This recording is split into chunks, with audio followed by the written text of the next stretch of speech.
Hello and Merry Christmas, everyone who is watching tonight. It's Christmas Eve, and we are here to bring you day number 9 of Tanks. My name is Susie Kim. This is Wolf Schroeder, or Santa, or... Oh, you got the beard and everything. I just realized that. You can just imagine me as a young Santa. I may actually take over the role as Santa after I retire from being a professional caster. But we've got some really great matches coming up tonight. Even though it's Christmas Eve, we're glad you joined us. Absolutely. So first off, let's get into the overview of how this entire thing is going to go down. So we started right around Thanksgiving, and we've made it now to Christmas Eve. We're going to keep going until February 4th, not the 14th. That would have been cool if we can keep going until Valentine's Day. But that would be cool. But anyway, so the tournament structure is a best of 9. It's still the same as it was last season, but this time 4 maps, and the tiebreaker going on to that 9th game. It's an 8-team double round robin. Yep, and of course the same rules apply when it comes to attack and defense, but the battle time and the tank tier limits have both been moved up to 10, and we have a few new maps, of course, Murovanka, Prokhorovka, Cliff, being those said maps. And of course, if you win, you get 3 points. If you win in a tiebreaker, you only get 2, and that 3rd point goes to the loser. And then if you lose straight up, you don't get anything. So it's very important, if you're going to lose, to at least make it to that tiebreaker. Yeah, absolutely. I mean, you don't want to play all up to, 9 games and then come home with nothing, So anyway, here we go. These are the teams that have been participating in the Gold Series so far. Like we said, today is day number 9. We have EL Gaming, Horsemen, Super Noobs, Immortals. Then we have the Karen Tigers, the PvP Super Friends, Team Efficiency, and B Gaming. Now, the Super Noobs and Super Friends are the 2 teams who have joined us for Season 2, replacing TCSG and Run. That's right. So sad to have them go, but they can always earn their way back into Season 3. But this is a great lineup of teams, an updated lineup of teams, I would say, really kind of moving up the teams that needed to be in gold and moving the teams down that weren't quite cut for it last season. But the Super Noobs especially have shown us some great games so far, and they're rising very quickly to the top of the rankings. I know. They're definitely not noobs. Their name that's misleading. I think they should rename themselves after this season. Just my opinion here. But EL Gaming still on the top of the rankings right now. Super Noobs and Karen Tigers just fighting for that 2nd place spot. But the Horsemen are very, very close, right at their tails. Yeah. So the top teams, last season, it was pretty clear who was all the way at top. But I don't know, 9 days in and everything's a hodgepodge at this point. That's right. We had so many teams like last season that were fighting in the middle, but we had Karen Tiger and EL Gaming especially way up at the top, whereas this time we've got several teams up at the top, and it's harder to say who's really in the middle. I know. Everyone's just... But again... this time around, also, it's a double round robin, but we've got a lot of double headers where these teams are playing several times a day. So going into today's matchups, let's see whose double header it is now. We have Immortals and EL Gaming double header, right? So Super Noobs versus EL. Super Noobs currently in 2nd place, I believe. They just surpassed the Karen Tigers versus EL, who are in 1st, right? Then we have the Immortals versus Horsemen. Immortals struggling a little bit, but they do have 2 wins, and they have 1 win, I'm sorry, versus the Horsemen with 3 wins. And then we've got EL against the Immortals again, so we'll just have to see how this all kind of pans out today. Yeah, that it will. The match everyone I think is looking forward to is Super Noobs versus EL Gaming, because those 2 teams look to be the strongest right now. Super Noobs kind of even looking stronger than Karen Tiger. Horsemen even defeating Karen Tiger in I guess a tiebreaker there. And I feel like Horsemen versus Immortals is really cool because I feel like those teams are last season kind of rivals. They were really close to each other in rankings the whole season. So see if Horsemen can pass them here. We'll have to take a look at that. So the first matchup is EL Gaming versus Super Noobs. And actually, we just got notification that EL didn't make it on time. All the teams have to be, everyone on your team who's going to play. Like at least 7 players. Yeah, at least 7 players need to be logged in by 8:30 Korea Standard Time, and they weren't. Yeah, it looks like 2 players didn't show up on time, unfortunately, so they only had 5, and even if only 5 players show up, you can't do a 5v7. We don't even have it fought because EL might even still win 5v7. You never know, but it's just against the rules. So unfortunately, it will be disqualified, and that means we're going to get free 3 points for the Super Noobs. That's crazy. Okay, so let's just kind of theory craft here. If that's it's not even theory crafting at this point, right? So Super Noobs get 3 extra points. They've already passed Karen Tigers. I think that means they're tied with EL Gaming at this point. Yeah, I believe so. And that's going to make Karen Tiger really upset because any team that you're competing with that gets 3 free points versus the hardest team in the league is going to be like, you're going to be like, what? I mean, that's like the hardest 3 points to get in the whole round robin, and you just got it for free.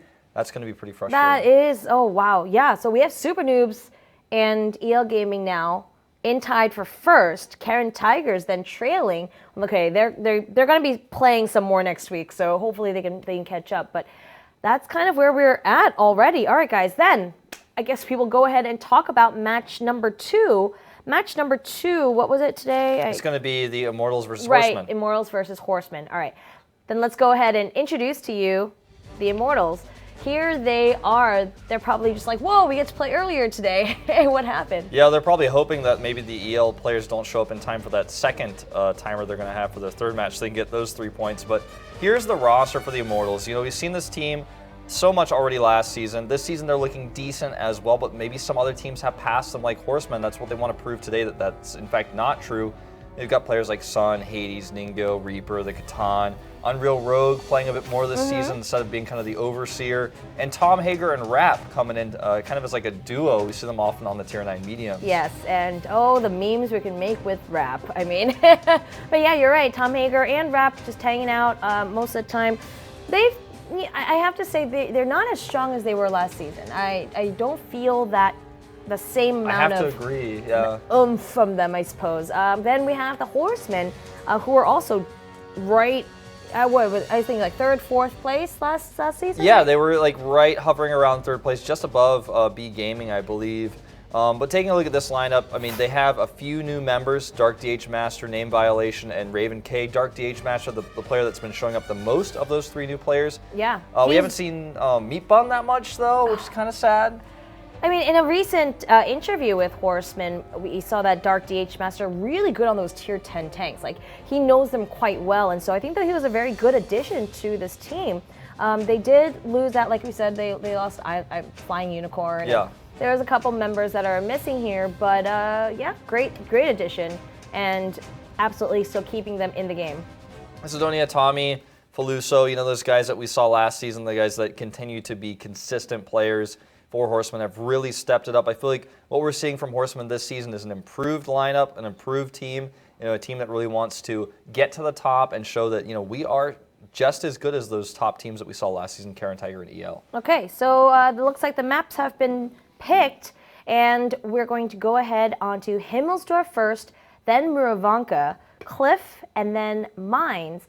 Our tiebreaker map is going to be Ghost Town. Yeah, so a good set of maps. They're a bit aggressive there on the last 3.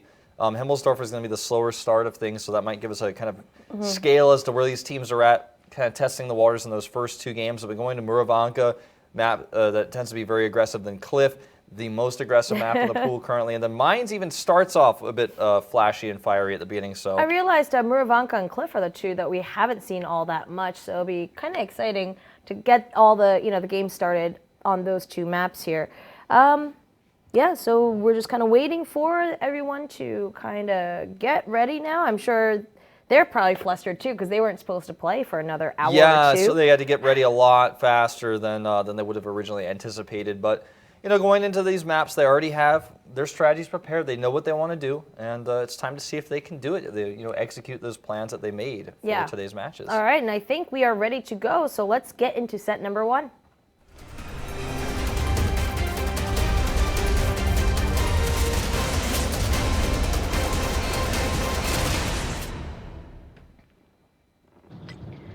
Welcome, everyone. First game of Christmas Eve. We have set number 1 of Immortals versus Horsemen, and the Immortals are going to be on the attack first. All right, so looking at the Immortals lineup, they're doing the 3 E5 2 2-1-5 B lineup, which means that most likely that they're planning to slow push towards that A6 capture point and then eventually push into it and try to overwhelm it if they get that sort of vision. We've seen a lot of teams doing that recently on the attack. And the Horsemen have cut out the IS-4. They're bringing the IS-7 to go to that bar that we always talk about. Yep, that C2 bar. That C2 bar. And just look down towards capture point number 1. And the 3 E100s, of course, are going to be around to block any sort of capture point number 2, the A6 cap point. Oh, shoot, actually, if you take a look here, he's like, I'm not going to the bar, guys. It's a festive time. I'm going to join the fight. You can see Sidonia Tommy on that I-7. He's just going to rush over to the railroad tracks.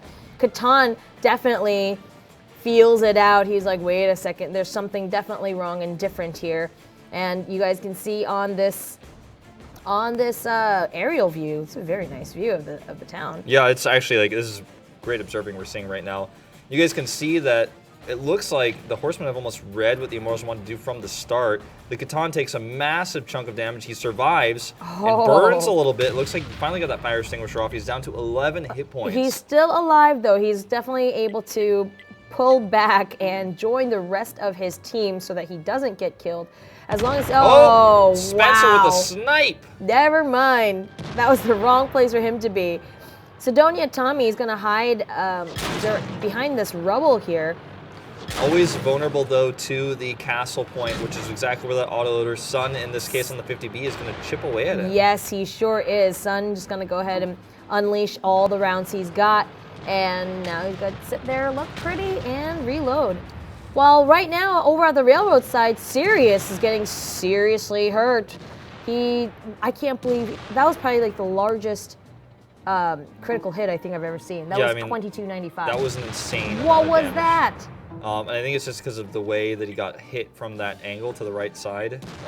Couldn't block any of it. And these E100s are really, I mean, they're basically roadblocks. We talk about this a lot, but that's what they're designed to do, and they're doing it quite well, and they're punishing the members of Immortals who try to stick their heads out. They sure are. Ningyo just came out a little too far. He's getting hit. He just needs to maintain a good position where he can attack, but he just needs better cover.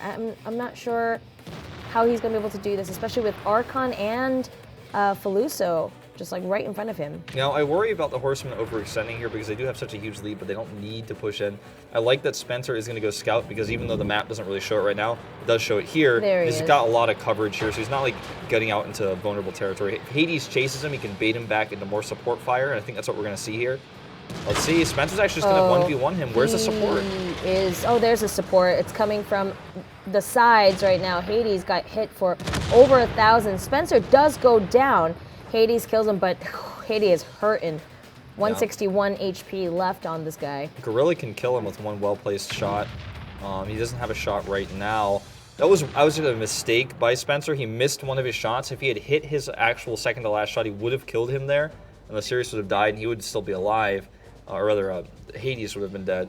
But still, a massive lead goes to Horsemen right now, and they have control of the map, so it's going to be tough for the Immortals to make this happen. I feel like they still have 6.5 minutes. They should try to rotate and try to set something up at the A6 capture point because forcing the issue here certainly is not going to work for them. No, Immortals kind of trapped though. I don't think they can actually move without getting hit. And two of their members are so low right now. Like here's Sirius, right? And Hades we saw earlier just get demolished. They're both about 200 HP. The moment they leave this area, I just think they'll be too vulnerable.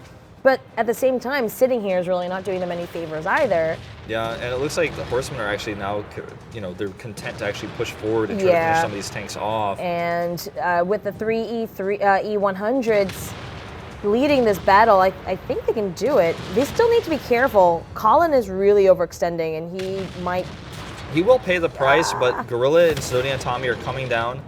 But this is actually basically done. This move here to attack into this position was basically done in the spirit of Christmas, to give rather than receive. They certainly did some receiving on the damage end of things. But look at this. Faluso is going to try to flank. But I feel like this was definitely very haphazard. I still think they have the edge here, but it definitely did not need to happen this way. All right, Rap does go down. There's a small little battle between Sidonia Tommy and the Sirius. Oh, Sirius is the one who loses here. Here comes Archon from behind, but Unreal Rogue's looking at him, but it's still not going to matter. This is a 5v1 fight. Yeah, I think Unreal Rogue at this point just kind of, not given up, but realized fighting this is going to be futile. All right, well, Sun.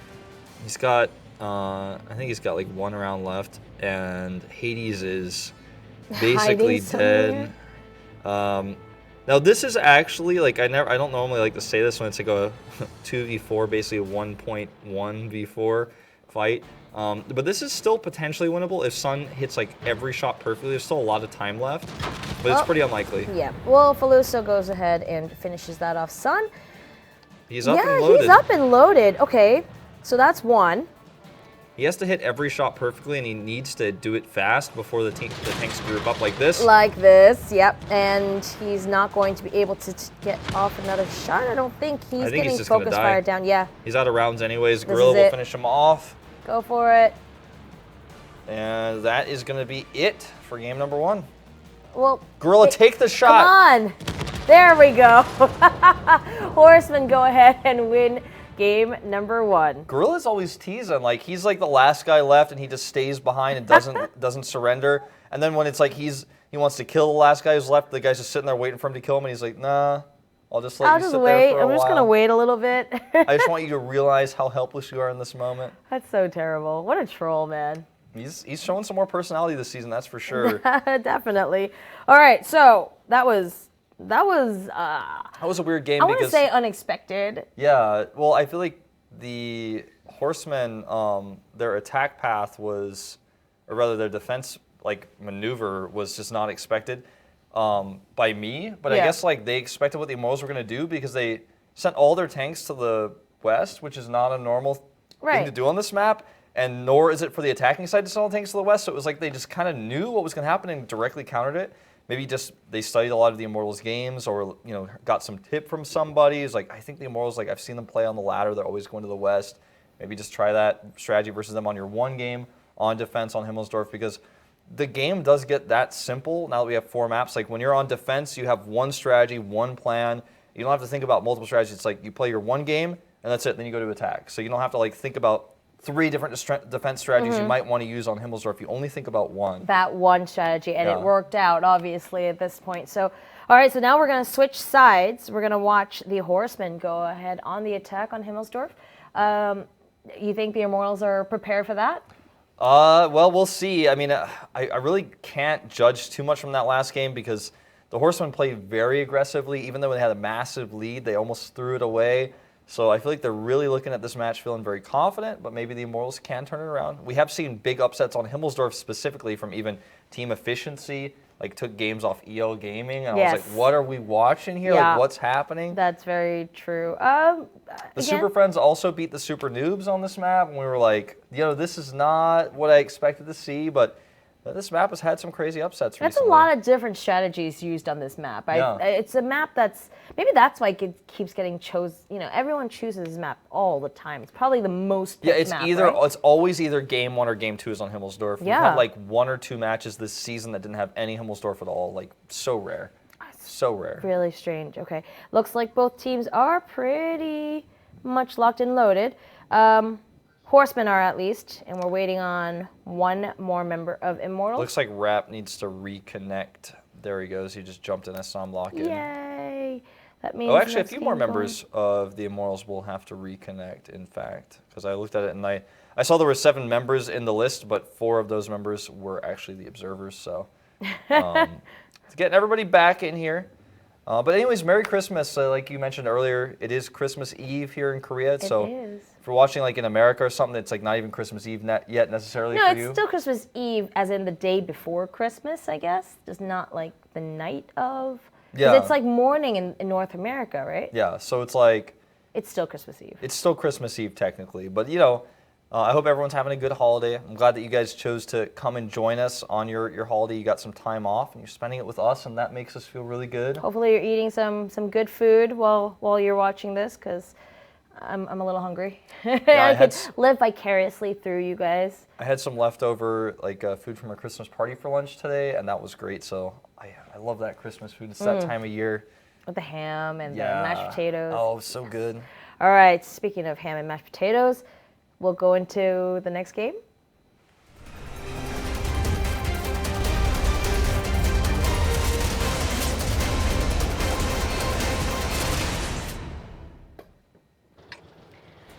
Welcome to game number 2, Immortals versus Horsemen. And Horsemen are up 1, and they will be on the attack this time around. Horsemen are actually going to run the same exact composition they ran on the defense now on the attack, which is kind of interesting. I mean, everything down to the IS-7 they brought, the E3, 13IE, and the 50B, everything. Whereas the Immortals are just going to run 2 E100s on the defense. No IS-7 whatsoever, but they are bringing in E3 as well. And the Horsemen look like they are... It's actually the same lineup, I think. Yeah, but their movement here is pretty unique. They'll leave these E100s to the south and just bring their autoloaders up to the castle. The IS-7, I like this IS-7 pushing down the courtyard. We saw IS-3s do this last season sometimes just to kind of block that area off.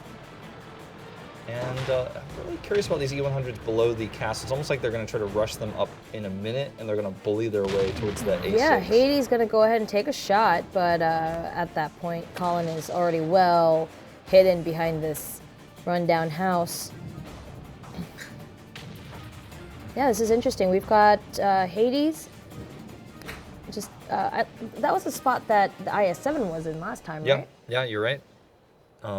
That's exactly where he's at. Yeah, Immortals playing a little more, I guess, quote-unquote standard, where they are getting ready over at the A6 capture point.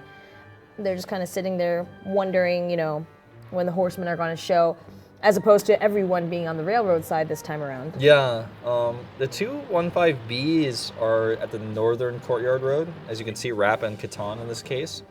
And I'm wondering what the plan is with that. Really expecting, I think, a more aggressive push out of Horsemen that just isn't coming.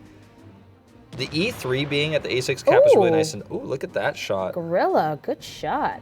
It's a tank destroyer at long range doing some serious damage. Yeah, Catan, it looks like Colin is taking some shots at the Catan. If they can focus fire him, Archon is on it as well.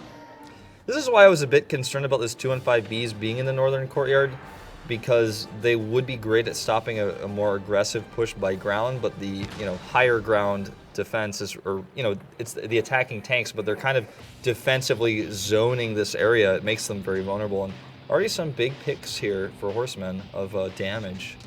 Well, Horsemen, they are. I'm surprised. I'm surprised at how much more independently each of these tanks are playing in this game. I have to agree. This is not like the Horsemen that we saw last season. We always said they like travel like a pack of horses that are roaming from one land to another, All right, Spencer kind of coming down. He's like, all right, guys, everything's safe over there. Let me see what is going on. They're like, he's like coming over to Faluso. He's like, I think our teammates are lagged out over here. They're not moving.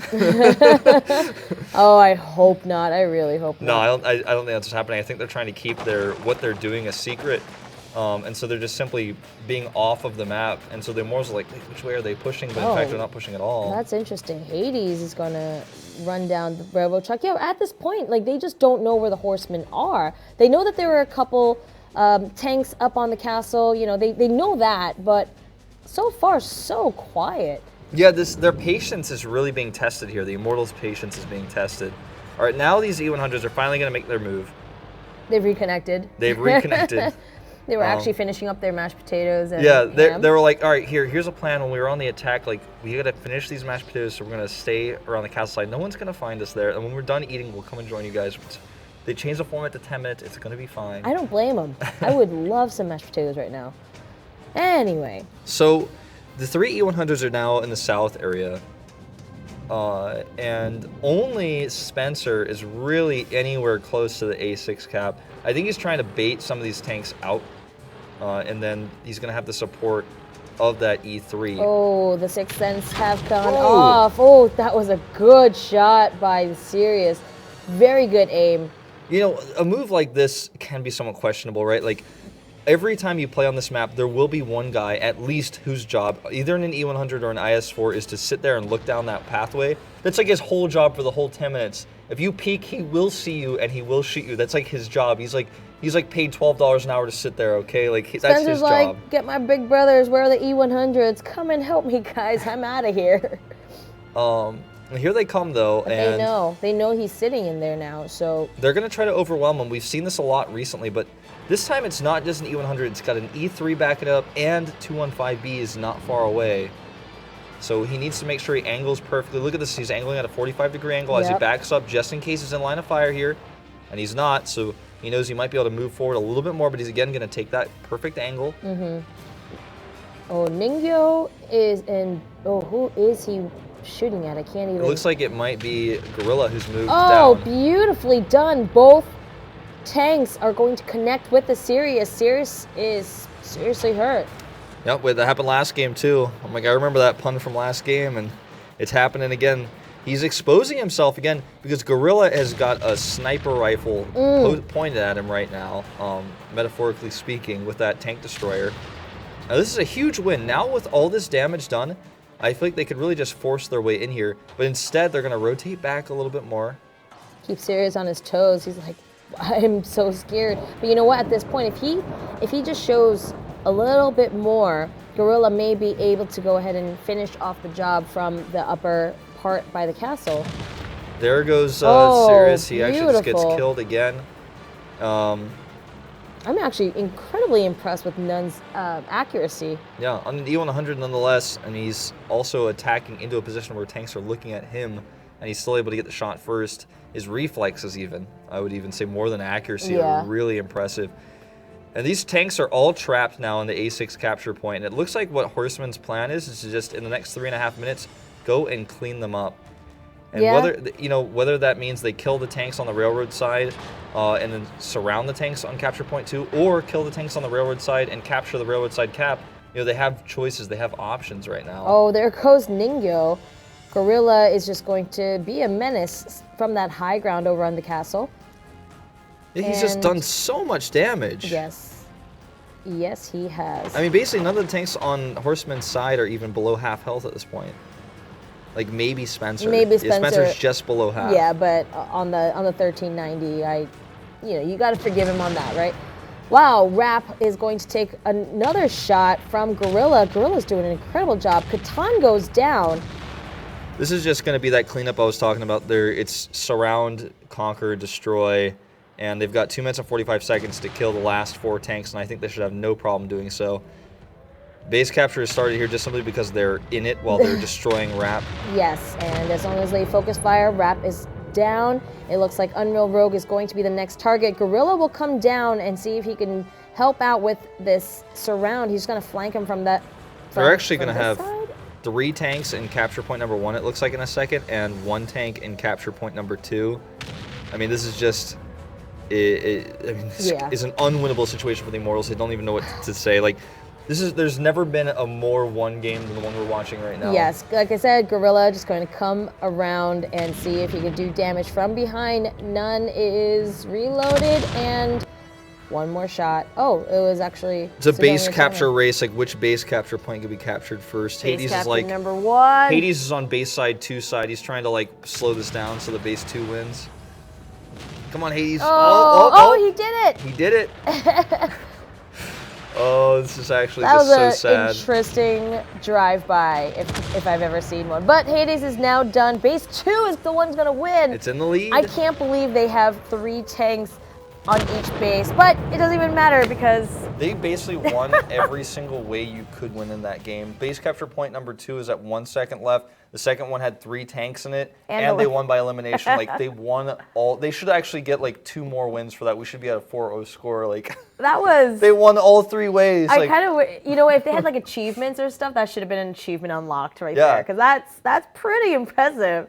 It should be called like the Triforce. Yes. It's like have a win by elimination while you have 3 tanks in both capture points. Like, wow. I mean, that game just snowballed so quickly out of control. They were able to just play a basically perfect game. I really was impressed with the Horsemen there. Wow. Okay. Gorilla was number 1 though. I mean, he really locked them down at the A6 cap and just did so much damage from a range that no one could punish him for it. Yeah, he really, and he didn't take much damage either. He was just very stealthy, went in, did what he had to do, and then got out. He just was able to connect and leave. It's those Yoi Flash Wolves clan brothers, like one guy's watching on one side, the other guy's watching from the high ground, and between the 2 of them, they basically eliminated 4 tanks.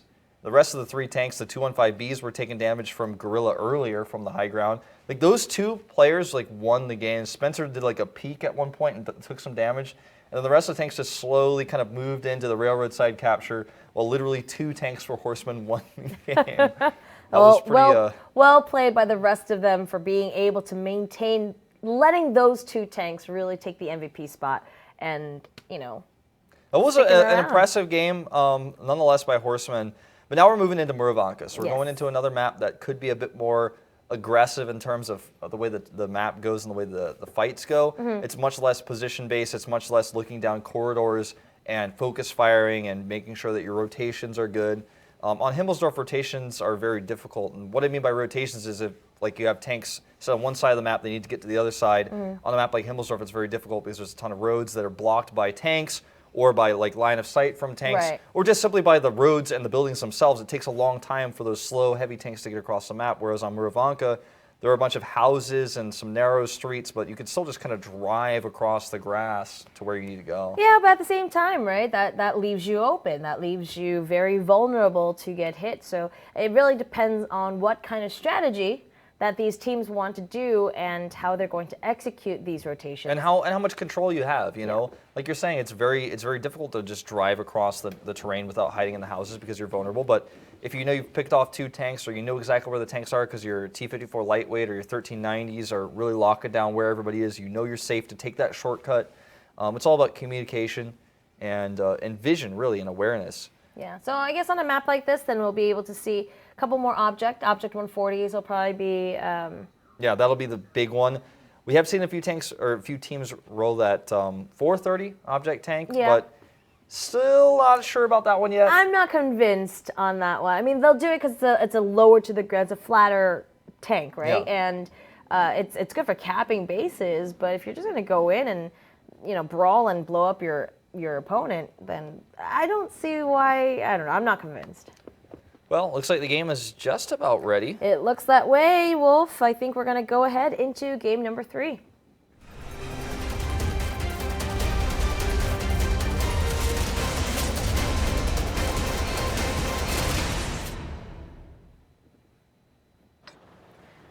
All right, welcome, guys, to Murovanka, set number 3, Immortals versus Horsemen.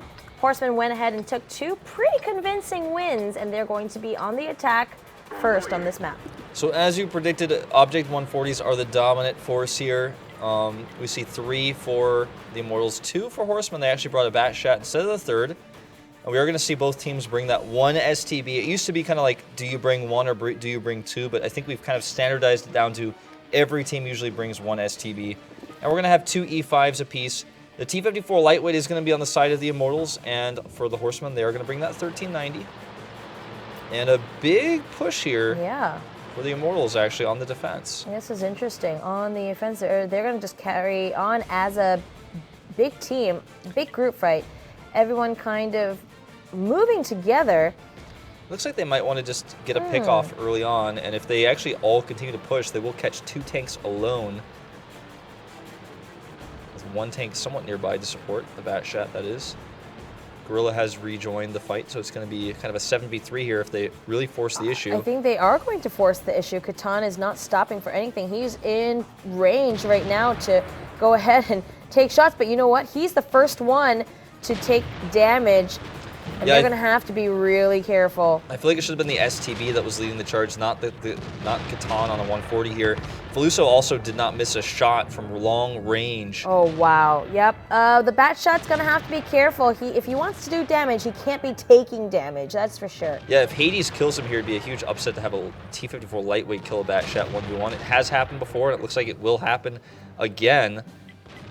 But the Horsemen definitely taking some losses here, losing that bat shot and losing now Colin on the E5. Pretty big damage they've sustained so far. Yeah, I think the Immortals running in kind of caught the Horsemen a little off guard, but if Horsemen can make sure that they connect and they are accurate in their rounds, they should be able to pull out of this. But yeah, they absolutely can take this win. Really close. All right, so Sun does kill off the gorilla here on the STB1. Yep, serious. Oh, Feluso dodges the shot. Feluso gosh. has how much health left? He is, well, now he's Oh, dead. now he's dead. But so is serious. So they went ahead and traded that. It's a 3v3 situation. Oh, Archon needs to kill Spencer- Ningyo right now. Yes, he does. He needs it. He needs that shot. He needs to take it. Right behind him. How is he gonna? I think he actually took a shot and missed it. Oh, he can't really see either. He can't Unreal see. Rogue's gonna kill him Yes, first. Or no, gets the Ningyo shot. is. Ningyo totally is. And now it's Sidonia Tony versus Tommy, Spencer. Spencer on the 1390, he is zipping around, but he needs to go ahead and do damage, yeah. He needs to reload. This is actually going to be so tough for the Horsemen to win. Oh my gosh, if Sidonia Tony can at least take out Ningyo right now. It's going to be tough, especially because Unreal Rogue is basically unkillable in this game. He will be the one who finishes the game. Oh, Ningyo, great shot. Look at that, Unreal Rogue blocks for Ningyo as well, and now Ningyo just needs to connect one more shot on Spencer to win it. And don't forget Spencer, oh, well, he's dead now. The story ends here. Wow, I think, yeah, Immortals did a great job just rushing in, and yeah, that just happened, guys. That just happened. That just happened, and it was essentially a very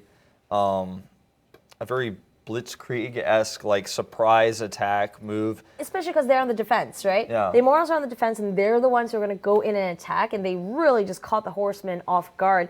Again, accuracy was the name of the game. Had Horsemen been able to connect more shots or just position themselves a little bit better, Or react faster. Yeah. I feel like that was the biggest problem was that their Batshot died. If the Batshot stayed alive, that would have been how they would have combated those E5s that were kind of alive because of that early win that they had in the beginning of that fight. It would have been a different story, but that's kind of a one-off strategy. But that's how this new format works. Yeah. You have one strat for every position on every map, and if it works, it works, and boom, Immortals have 1 point on the scoreboard now. So we'll see if Horsemen can kind of turn things around here a little bit, or not turn things around, but like tie up the map, if you will.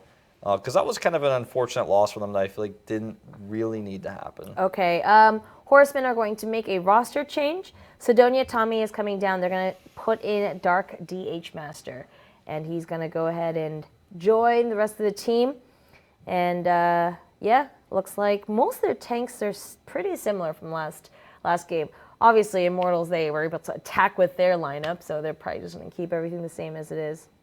Yeah, and with this switching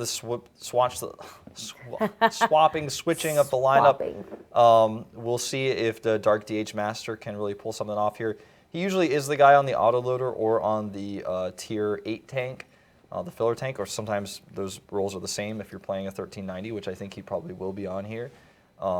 And Sidonia Tommy himself, if I'm not mistaken, or was it Spencer on the 1390 last It was Spencer on the 1390. Okay, I was going to say if it was Sidonia Tommy, then he's like really definitely going to be on that role, I think. But you'll see the 54 lightweight really helped out scouting to prepare for that battle for the Immortals. They did. Okay, well, so looks like we are ready to get into game number 4.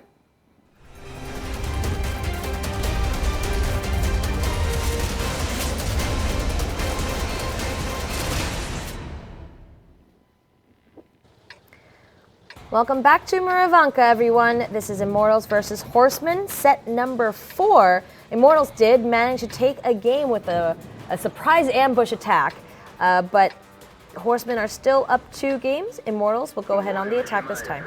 The Immortals have switched up their lineup when it comes to tanks. The same tank lineup we had for the Horsemen last game, we have it again.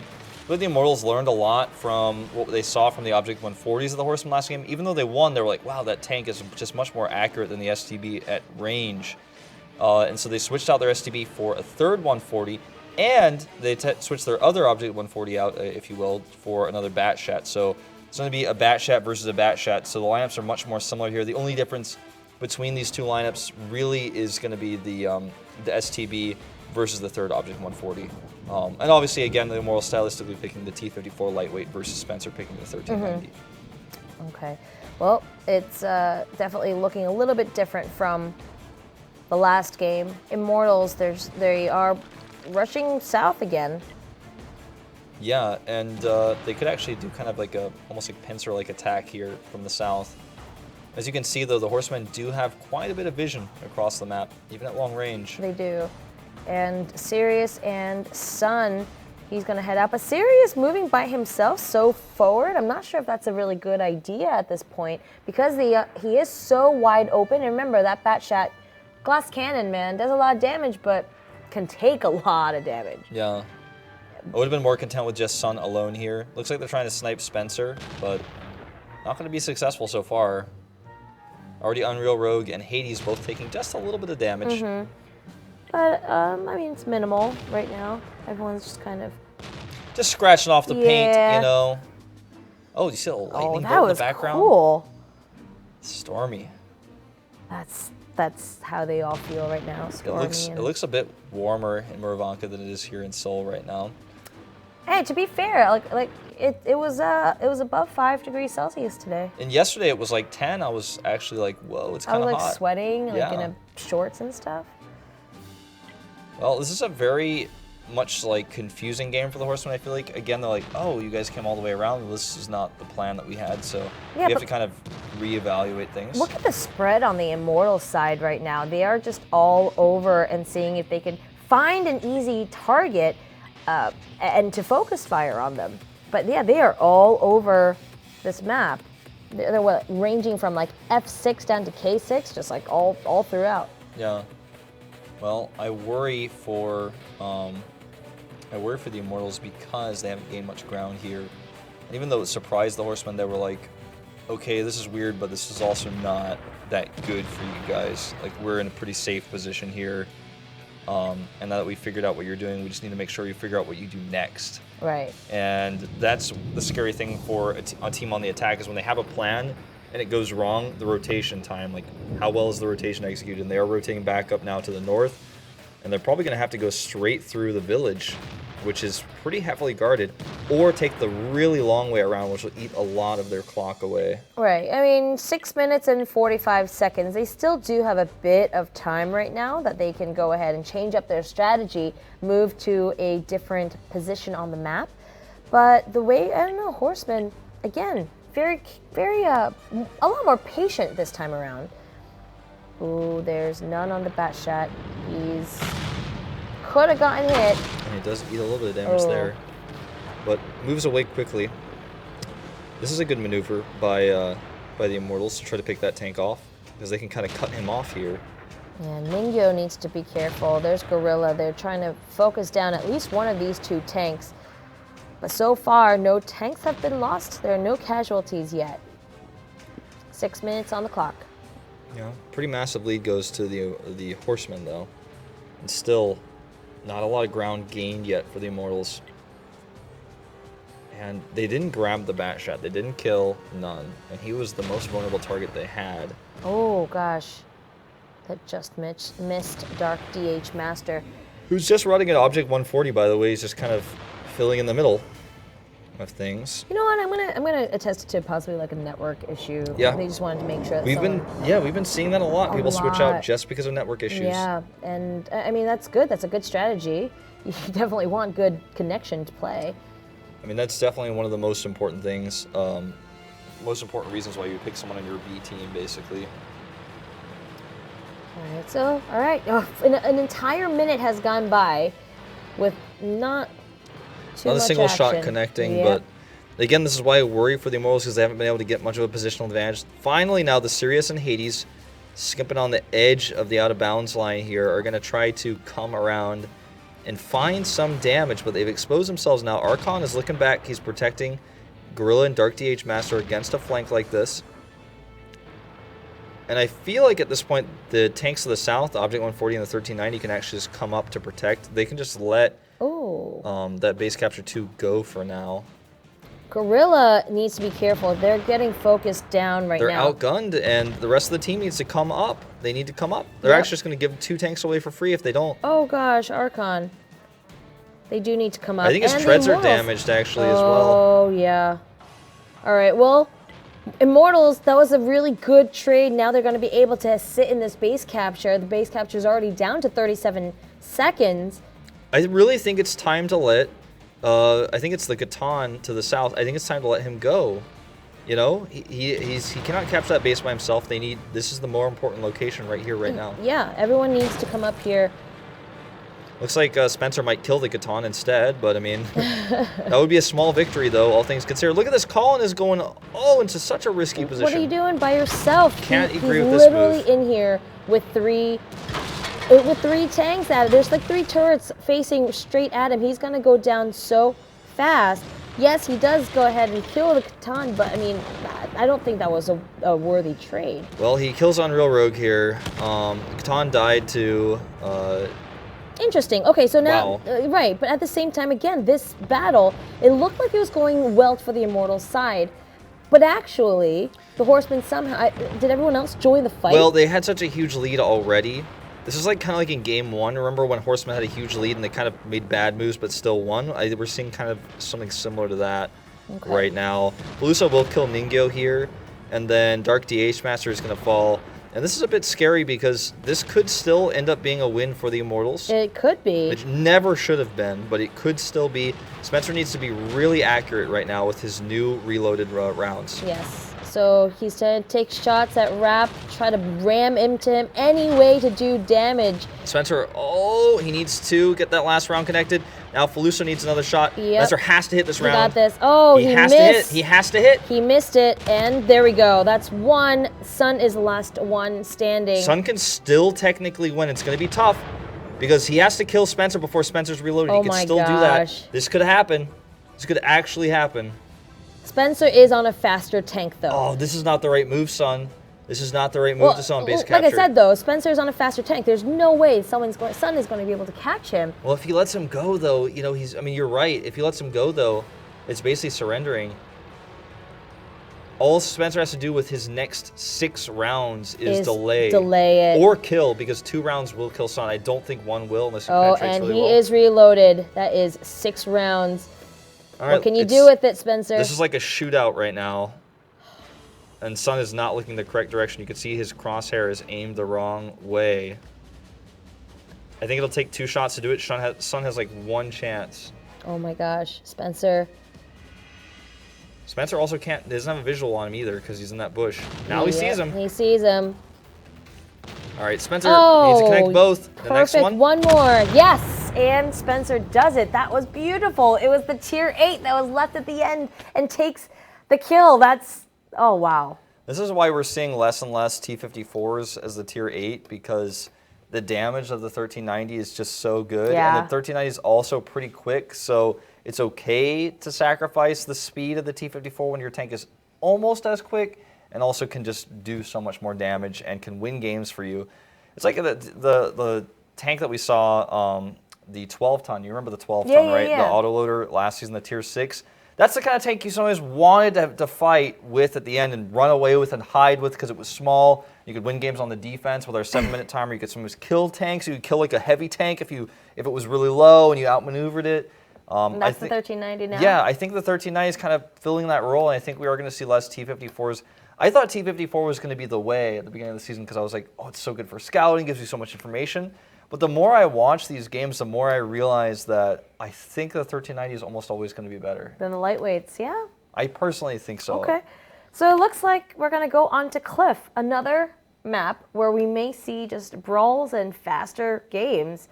That seems to be that's what these two teams like, huh? Yeah, it's what they like, and that's what this map has been every single game. We had 1 game on this map go really long, but it was a long brawl, basically. There was never a moment of like strategy or positioning or scouting. It was just kind of a long fight that got drawn out by tanks hiding behind the cliff. Aptly named map. So the battles do occur in the middle of the map, and the defensive side usually sets up a slightly more defensive position, and then the attacking side kind of tries to crack that position, and they kind of just wait in the middle. And it's an extended brawl. It's not a steps brawl. It's not a Prokhorovka brawl. It's a cliff technical, like hide behind the rocks and aim around the corner kind of brawl. Yeah, hide behind the rocks, aim around the corner, figure out how high or low you are because of all the rocks, and the terrain is just crazy on this map. Bat shots are basically required on this map for both sides. We have seen some teams even run 2 on this map occasionally. We saw that even once on Mines the other day. 50B is just too slow. It's not going to cut it. It doesn't have enough rounds. So basically never going to see that tank on this map. The bat shot is much better. It's much quicker. You think we'll see the Object 430s again? I don't think so from these two teams, honestly. I think they're both going to go 140s, one STB, 1390s, and the Batshat. Okay. Maybe like an E5 or a 215B, just one, but no heavy tanks otherwise, and it's just going to be Object 140s and the Batshat, and that's going to be the way to play it. That's the way it goes. That's the way it goes. That's this the way is Cliff. That's the way the cookie crumbles. Yes. That's the way. Now I really want to eat a cookie. It's like we're starving here, guys. I'm like pretty hungry, even though I just ate like a bunch of kimbap before this. I'm like kind of hungry still. Yeah. It's Christmas. I feel like I need to eat a lot of food. Like, where's my Santa's cookies? Like, you think I just wore this hat just because I thought it was a Christmas spirit? Gingerbread cookies. Yeah. Oh, that'd be so nice. You know, like the really soft, really spicy gingerbread cookies? Those are the best. Those are the best. Okay, stop talking about food, Wolf. It's making me really... I don't even know. I don't even know how to describe. Like, the gingerbread cookie is the only cookie I could describe as spicy. You know what I mean? It's like kind of spicy. It is. It's like kind of snaps at you. It's supposed to be. Yeah, I love those cookies. It's got that gingery flavor. Anyway. Oh. So good. You know, there's a place near my house that does amazing chocolate chip cookies and gingerbread cookies. I know where I'm going tomorrow. Yeah. It's a Mexican restaurant, actually, that does cookie. Don't ask. I won't ask. This is Korea, where we have a lot of different foods mixed up in different places. But we'll talk about food later. Wolf, stop making me hungry. Got to talk about tanks. And tanks we will as we go into Cliff game number 5.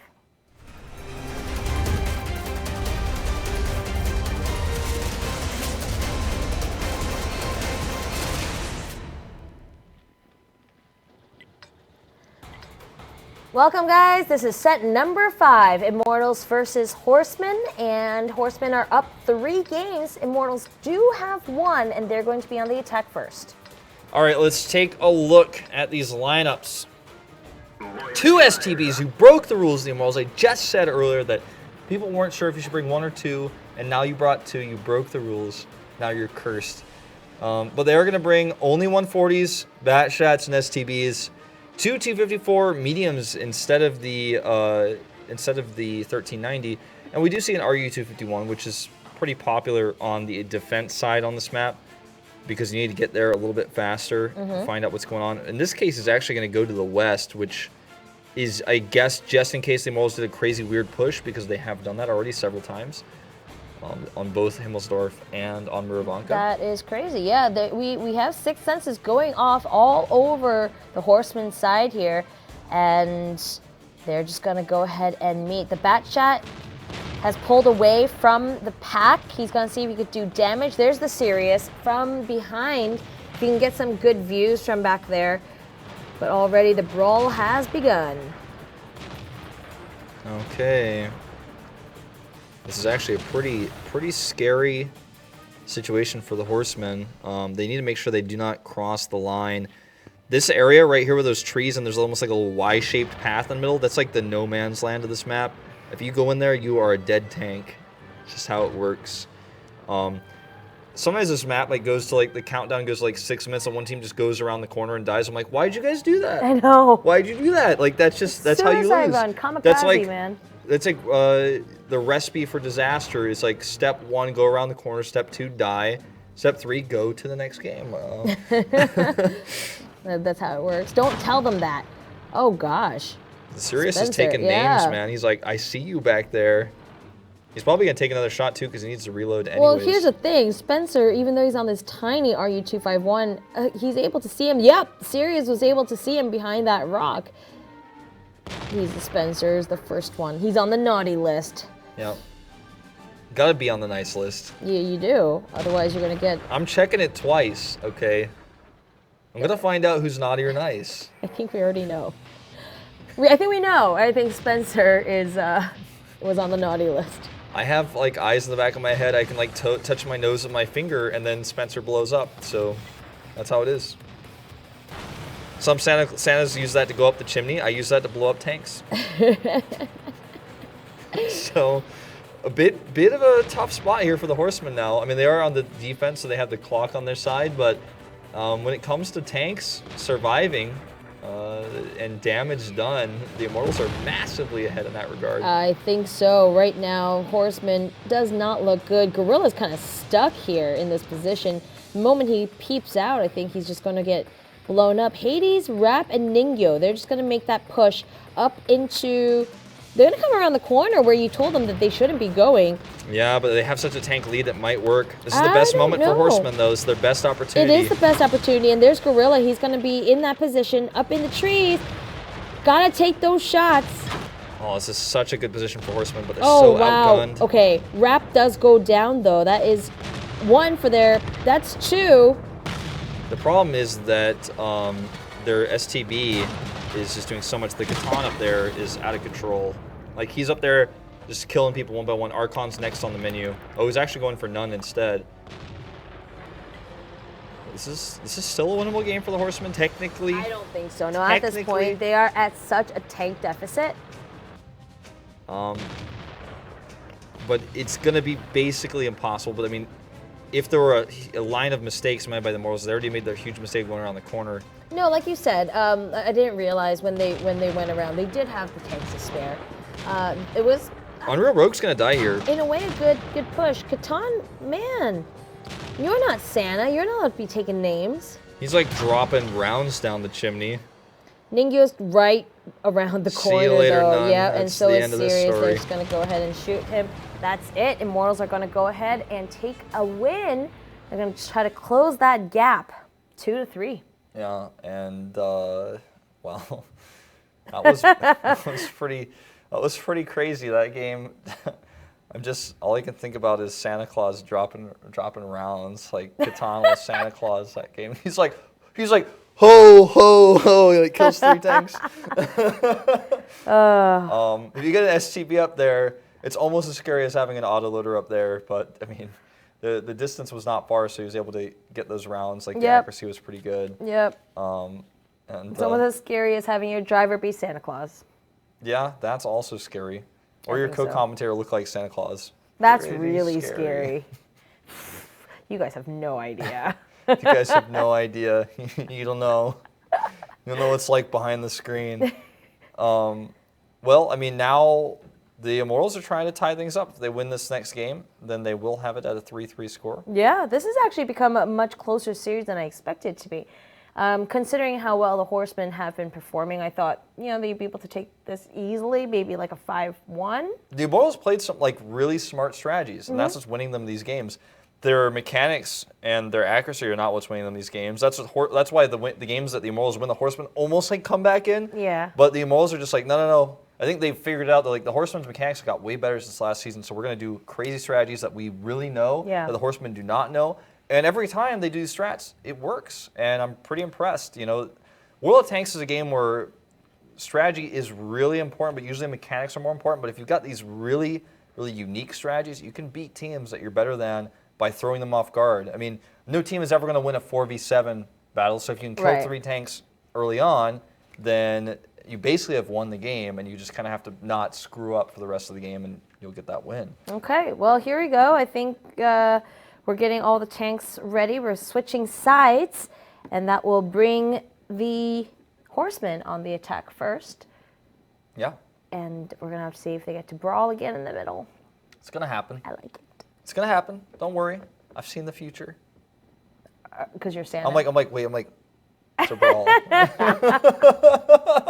I just do that, and then suddenly I just like a chimney appears. I just go up the chimney, and I yelled on the chimney. I'm like, sorry, Susie, enjoy the rest of the cast. It's no. I just go deliver presents to all the Korean children that are waiting for me. Spoilers.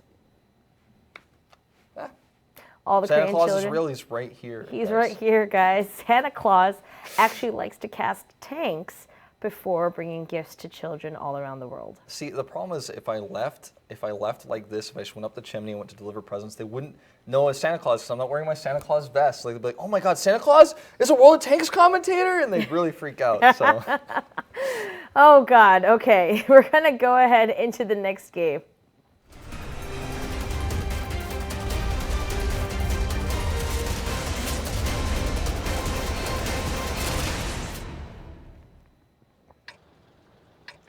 The score is now 2-3 in favor of Horsemen. Horsemen are going to be on the attack here on set number 6. Can you tell us about the tank list, Santa? Yeah, that's right, I can. We got a Batchat, 2 140s, 2 STB1s, 2 T54s. So basically the same lineup for the Immortals that we had last time.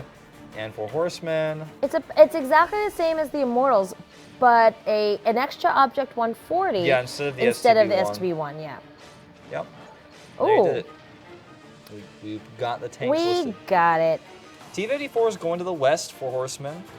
Just to check again for that crazy Immortal strat. It's like, are they going to do a crazy strat? I don't know. Well, they got the 2 T54s over on the side. We've seen this strategy before where you have the couple, the 2 T54s hanging out together and trying to flank from one side. Yep. And again, they've met in the ring. I kind of want to call this like the octagon or something. Like this is where you meet to like bash on your opponent. Yeah, it's like it's the arena. This is the arena. And there's no mistletoe hanging from these trees. Absolutely Susie. not. No one's kissing each other. No one's passing out milk and cookies under this. They're passing out round. shells and using fire extinguishers. That's what they're doing. There's no amount of Christmas cheer in this zone.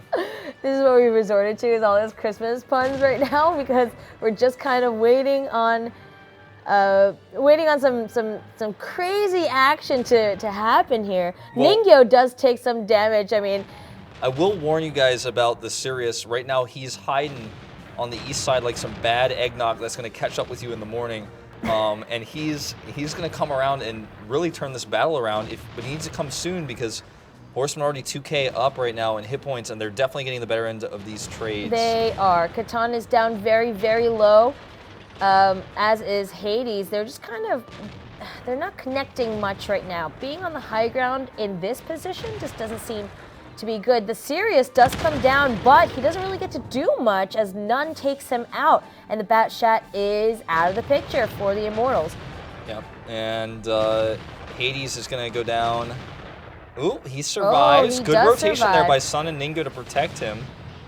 Gorilla is the STB1 on the high ground this game, and Rap is going to try to do battle with him. Is He's it a angled rap himself well. battle? It's a Gorilla Rap battle. Oh my gosh. Dark DH Master takes out the Catan. Hades is still alive, Yep. miraculously. No, It's a Rap- Christmas miracle. Yep, Rap is going to go down now, though. So is Unreal Rogue. And one by one, the Immortals are falling. Archon, very good job in avoiding. Never mind. Avoiding the first shot, but not the focus fire over here, I suppose. Ningyo goes down. Unreal Rogue still alive. But it is a 2v3 situation. Let's make that one. Unreal Rogue, back off. That was going to be basically impossible for him. And down he goes. Horsemen will be on match point, the 4-2 score.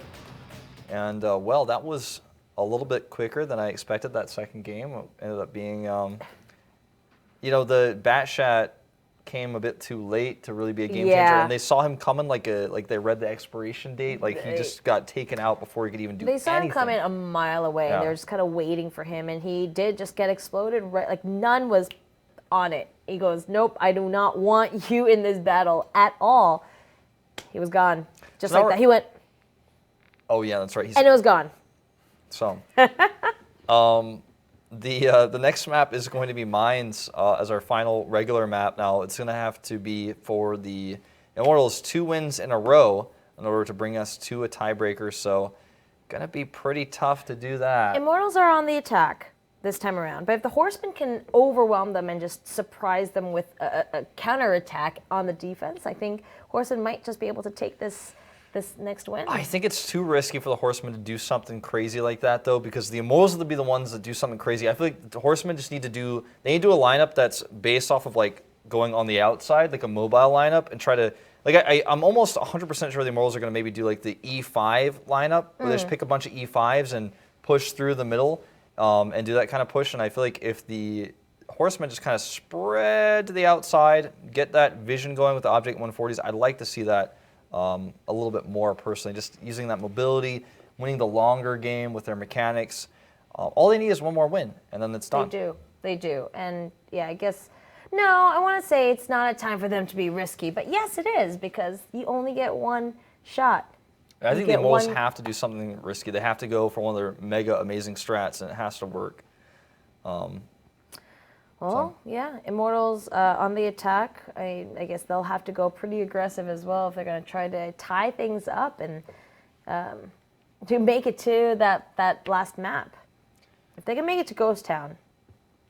That's where the final countdown. That's like when we see like Scrooge's Ghost of Christmas. Oh my gosh! Future, and like that's where Scrooge is. Scrooge is on Ghost Town, guys. You heard it here first. We just see a Christmas Carol. Like we get to find out like Sidonia Tommy is actually Tiny Tim.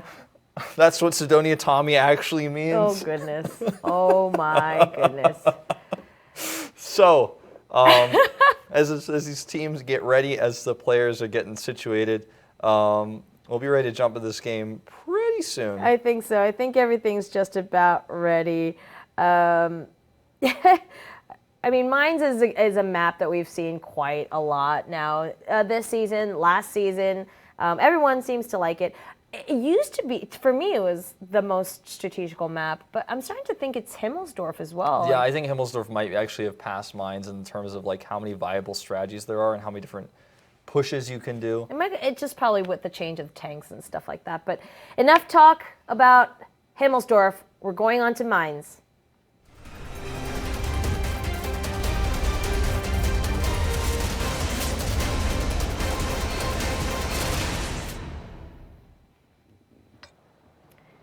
Welcome to Mines, everyone. It is 2-4 in favor of Horsemen, and Immortals are going to be the ones on the attack.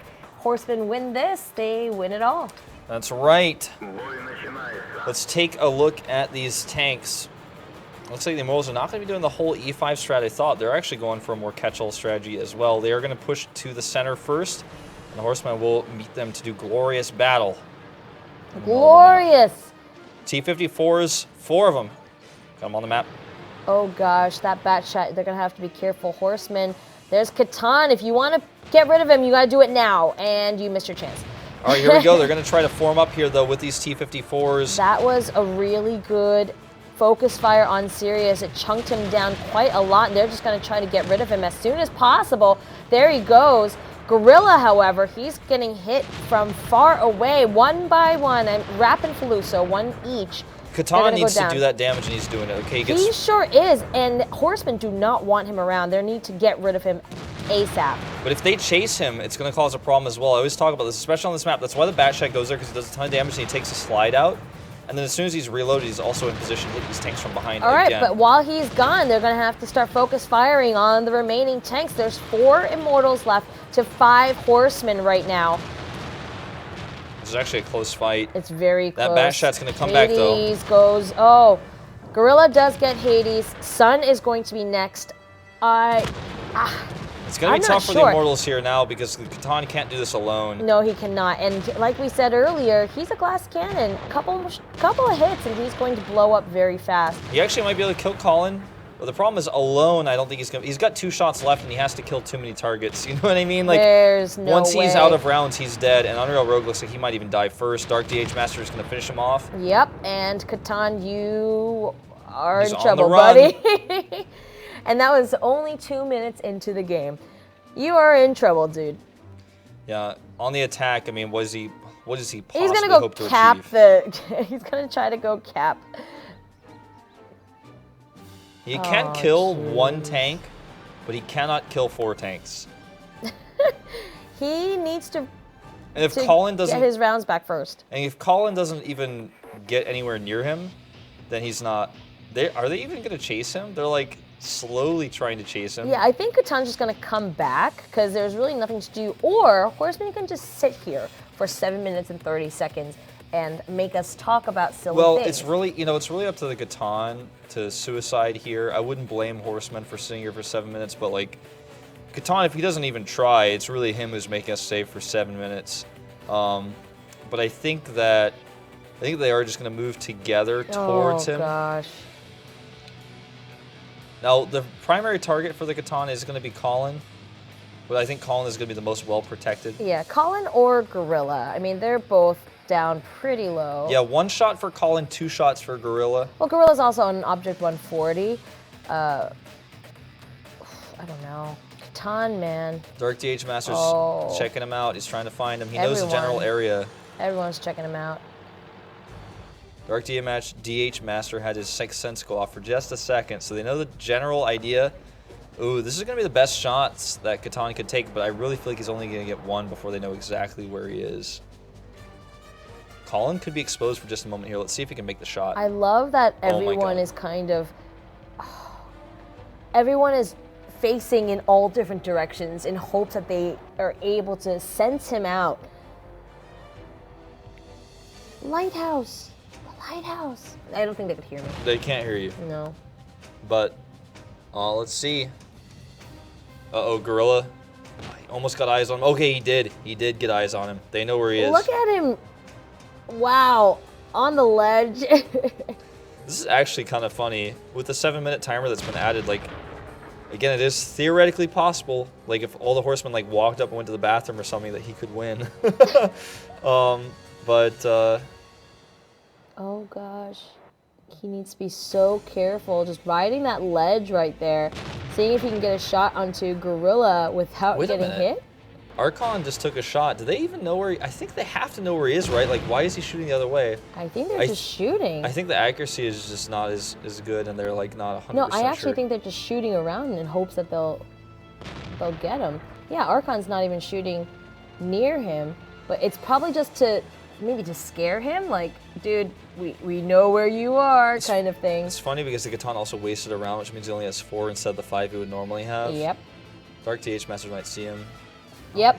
Oh, I don't know if he saw him. Oh, gosh. I think he sees him. Yeah, he definitely does. Oh! Hits him just on the edge. Just on the edge. Dark DH Master still got the crosshair lined up. Oh, gosh. Dark DH Master.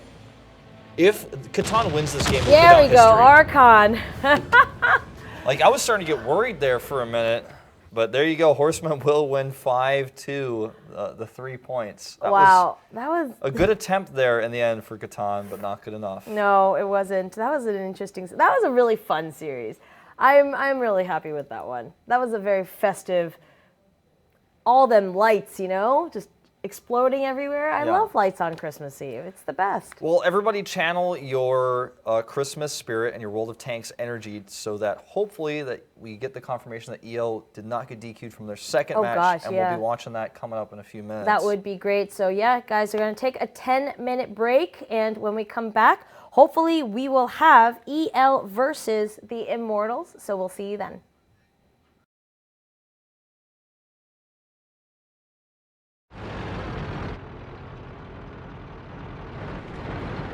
Do it!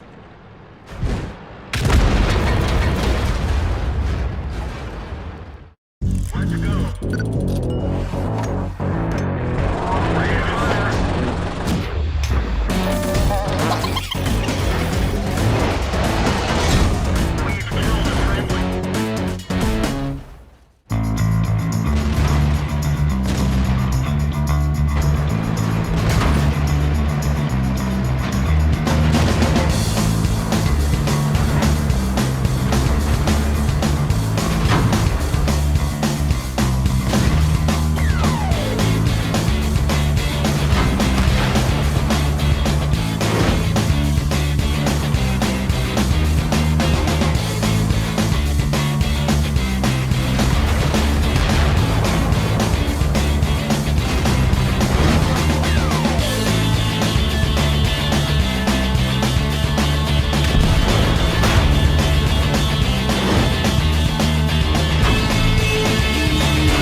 Welcome back, guys. It is time now for EL Gaming versus the Immortals.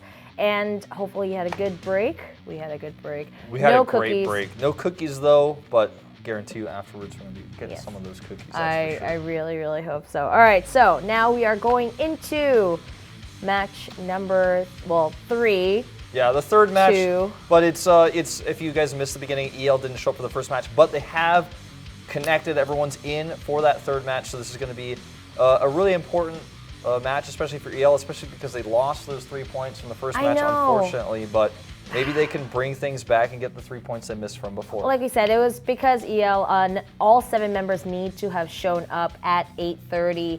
That's their call time, but they weren't able to do that. So they're allowed to play for game number 3, but they got disqualified for that first set. Super Noobs got a free 3 points, and we're going to go ahead and introduce these teams to you now. Here is EL Gaming. These are the guys we all know and love from last season, from the championships. Like, they're gods. I mean, it's been a while, EL Gaming, but they're back now. They played the most matches at the beginning of the season, and now they're catching up with the rest of the ones they need to play. But just looking at these players, I mean, you've got excellent players like Fox. Okay, he's even up at the top of the list now. We've got Guan, Ren, Reflection, Black, Nice, Spring, Newman. These guys have torn through every team they've faced every time they show up.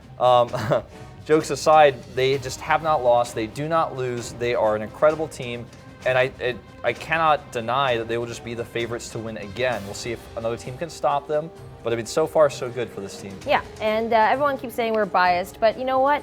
Stats don't lie, They've been showing us consistently good games. And then here are the Immortals. We just watched them play right before set versus the Horsemen, and they did show us some incredible new strategies, and they had it was a really good time. The last set, if you guys need something else to do, go back and watch that series, because they were able to show us that they are incredibly creative, and they had the Horsemen figured out. So the question is then, are they going to be able to figure out EL Gaming? Yeah. So talking about some of their members, obviously we talked about them before, but the Catan, really a playmaker in that last series. Also Unreal Rogue coming into play, doing quite well. We didn't see as much of Tom Hager as I would have liked, but we did see Rap a little bit. We also saw... And Sun. Sun, that's right. Sun was very, very good, especially on those bat shots, and he was able to just dish out a lot of damage that, unprotected, mind you. He was able to do a very good job unprotected on the bat shot earlier. So we'll have to see if they took that 10 minutes to talk about strategy against EL Gaming and see how they're going to roll for this next series. Yeah, so the maps are decided. I think we're going to take a look at those in just a moment. Yeah, the maps, I believe. Well, we've got them. Yes, we're not going to tell you guys until they're ready to be put up on screen. But I'll give you guys a little hint. Himmelsdorf will not be in this map pool at all. Ooh. And that's kind of crazy, right? Like, I can't think of a time recently where that didn't happen. It has happened before the season, but it's pretty rare. And I'm not going to spoil the first map, because that's the one that I think people are going to get excited about. I think they're ready to show us the maps. All right, so let's take a look. Yep, here it is. Steps is the first map. Woo! And EL is playing on it. Uh-oh. Yes. So Steps, then Mines, Cliff, then Prokhorovka, and then Ghost Town. Yes. So if we get to the tiebreaker, it becomes Ghost Town. That was the tiebreaker for the last set. But yeah, I'm excited to see EL on Steps, for sure. Yeah, everybody is. And it's the first time we've seen Steps in a while, in general, in this league. We used to see it all the time, almost every single time last season. But now we're seeing it just, less and less, which makes me sad. But this map isn't figured out quite yet with the tier 10 meta in Asia, because we just don't see it that much. Yes, and maybe they just are sick of it or something. I'm not sure what it is. But Steps, we could probably expect a pretty aggressive push from EL, as we have been seeing. And as we know, this is an incredibly accurate team. They know how to focus fire. Yeah. We've been joking around saying that they're robots, but, maybe they are. Maybe they're not. In that case, do you get them gifts for Christmas? No, they don't need it. They don't have emotions. Robots don't get gifts. That's actually really sad. But anyway, we're going to go ahead into game number 1.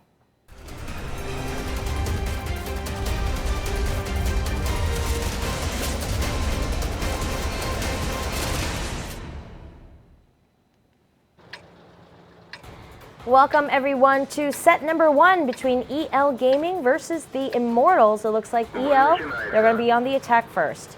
All right, let's take a look at these tank lists. We'll get a good idea as to what EL is doing. Wow. And as you can imagine, not only do we have 6 Object 140s, but they also are bringing the M4043. Spring has been consistently using that on this map. We've seen them play on this map already. Now, it seems like at first glance that would be a bad choice for the map because it's a big open map. How well can you really use an SPG on this map? And so far, to be honest, we haven't seen Spring really get that much out of it, but they still win. They still win without it. They still win, yeah.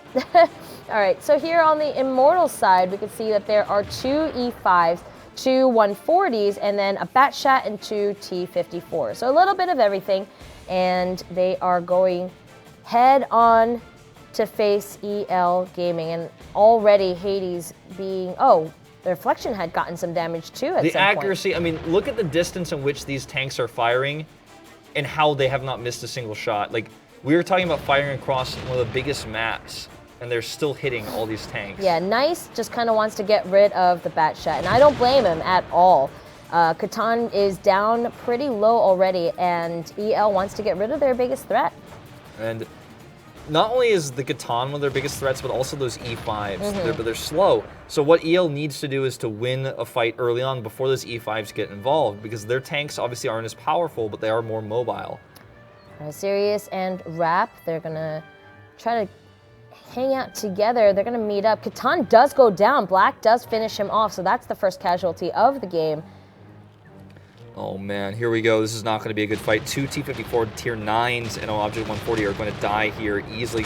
We do see Flag die first, but this is just going to be an outright massacre. Down goes the Sirius as well. One more shot will do it. Here Even goes a Ram. Sirius, and looks like Rap is next. Rap, what are you doing in the midst of all these tanks? And this is the lead that EL Gaming needed. Now, if you look at the hit points, they're like, oh, well, Immortals are actually like basically tied in hit points. But the problem is that they're down in tanks, and these Object 140s are faster than the E5s, and they will simply surround and focus fire them down after they kill Sun. Yeah, after they kill Sun. Like we said, I mean, we were joking around earlier that they're robots, but the accuracy on this team, EL, incredible. Like, when you see this team play, you forget everything else you saw, and you go, well, this team is on another level. Like, I want to see them play again. You know, that's what fans think. They see this and they go, let's watch that again. Like, I want to see this team play more. Yep, Fox is just going to get right up into Sun's face, take his turret, and just make sure he can unleash the rounds. Get it? Like hounds. One more. Sun is going to be the next one. Oh, wow. What a maneuver there, but it's not going to save him in the end. No, it is not. And there he goes. Fox finishes him off. Unreal Rogue and Ningyo are the last 2 members standing for the Immortals. And quietly off screen, they already took like the majority of their hit points down. They're already basically dead. Yep. Nice. Look at this. Nice is like gonna just kill him. Look at how far away he's hitting all of his shots. Look at where Black just shot that shot. Like that, he's like being chased by Unreal Rogue, ignores him and kills the tank on the other side of the map. Now he's gonna buy time for the rest of the team to come and finish him off. Yep. Black will not even die. He will not die here. Is that your? That's my prediction. Are you sure? I'm not. Well, he missed one shot. He did miss a shot, and it looks like Black survives, and EL Gaming is going to take a win. Wow, that was exactly in an EL Gaming fashion that they won game 1. And more than focus fire, the way that we saw that game occur was just like long distance sniping with Object 140s. The Object 140 obviously does have a lot of accuracy at far range. That's why it's really popular on these big open maps, because it can outmaneuver tanks at close range, and then at long range can be quite accurate, much more than an STB1 or especially an E5 like we just saw there. But just basically roaming around the map, taking names, taking out that Batshot at first, which is one of the scariest things that was on the Immortals lineups, and then eliminating the rest of the tanks that got too far away from the E5s that were basically there to protect them. And I think we're going to probably see the Immortals switch up their lineup a little bit going into this next game. I feel like they should. EL Gaming with the one, I mean, do you think EL is going to keep the whole Object 140 I think they will keep it the same. Yeah. The only tank that they could switch would be their artillery, the M4043, which didn't really do again much for them in that last game. Right, and maybe replace them with like T54s or something like that. Yeah, too. they could do that, or they could bring an RU-251 for extra vision, and extra map control. I don't think we're going to see a T-54 lightweight. No. Could see a 1390, maybe. I feel like that's not really EL's style in this because of the fact that they all like to focus fire. Bringing an autoloader in here for them just doesn't seem like. If they bring an autoloader, I think they'll bring a Batshot, you know, and they're going to bring that just one tank in and protect it and have it do that extra damage from the back. We also might see now that EL is on the defense, push a tank up to the top, the high ground. King of the Hill. Unlikely, yeah, King of the Hill. I was like, what's the name for this? We thought of it. It's perfect. King of the Hill. We might see them do that King of the Hill, but I don't think so. We really don't see them do that much because that puts one of their tanks basically in an immobile situation. And that is never how EO Gaming likes to play steps. They want to be mobile. They want to be fast. And I would say that is probably what they're going to be going for here again. Yeah, that makes a lot of sense to me, Wolf. All right. I'm just thinking about cookies right now. I'm sorry. It's okay. It's Christmas. It is Christmas. Almost Christmas. Christmas Eve, and in an hour and a half time in Korea, it will be Christmas. So, wow. I know. This year has gone by really, really quickly, just as Game 1 did, and now we're going to head into Game number 2.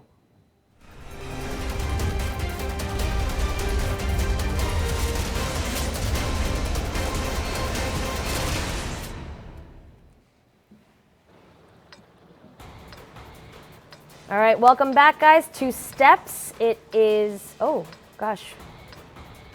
I don't think we're exiting. I think that was a... Was that a mistake? Is there Бой начинается. something going on here? Everything seems... I'm not sure Everything if the seems Immortals fine. are moving right now. Oh, we're back, though. Yeah, we are back. That's how I watch tanks, guys. I watch like this. I kind of do one of these, but, you know, whatever. Yeah, it looks like Immortals are offline. I don't think Yeah, that, they're not moving. Yeah, they're not moving right now. So we're going to have to let EL Gaming know, have them exit the game, and get back into the garage. But we can talk about the tanks a little bit because you had mentioned earlier you thought 2 T-54s would be the right choice instead of having Spring on that artillery, and that's exactly what EO Gaming did. I also thought it would be nice for them to bring a Batshot in, and they did that as well. So both of us are right, I guess, for like how they would switch up their lineup. Yeah. Looking at what the Immortals brought to the table, they brought all objects in a 1390, which I thought would be another possible option for the EO Gaming here. Oh, they also have an Object 430. Oh, that's in the true, lineup. actually. Yeah. I didn't even see that, yeah. So, I mean, that's interesting. They decided to go with the objects. Object 430 is the one with the rear turret. And like we said, flatter, so maybe hopefully they're not going to be able to be the target of a focus fire as easily. But it seems, okay, I think EL has finally gotten the message that Immortals is having some issues here. Just looking at the Immortals status as well. Looks like it was like Ningo a failure and to spawn. Or something like that, yeah. Like Ningo and Rap are still in game, but everyone else left, which means that probably they were the only ones that were able to successfully spawn. Okay, that was strange. Oh, they spawned on the wrong side of the map. Oh, EL is that spawned what on it attack was? again, which I didn't even think about in that moment, like at all, for some weird reason. Probably because we haven't seen Steps so much. And when I think about Steps, I think about old season. When I think about that, I'm like, well, yeah, EL should be on the attack again. 2 games on attack, 2 games on defense. But That does make, yeah. I mean, we were literally in game for like I'm 10 watching seconds. it like, wait, why are Immortals not moving? But then totally didn't realize that. Immortals like pick up the phone, like, hey, you guys can't have attack twice. Like, what? That's not fair. Give us a chance. Yeah. So, EL is, all their tanks are still actually in the battle. So I think EL's like also having that same sort of like delayed reaction of, oh, wait a minute. Like when they get to the other side of the map, they're going to be like, okay, they just won because finally the last tank of the Immortals left the game, which gave them the win. So by win, I mean like the in-game technical win. Right. But they So will that we not can actually, reset. but they will not actually get a win for this. And God, imagine you could.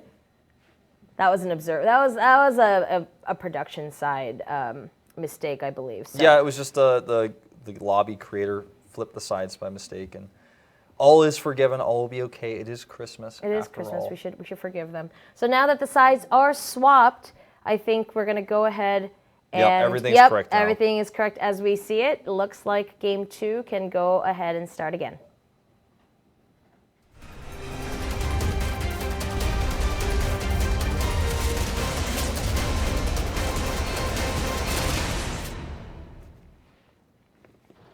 Welcome back, everyone. The tanks are exactly the same, but the sides have been swapped finally. EL is on the defense, and Immortals are going to attack.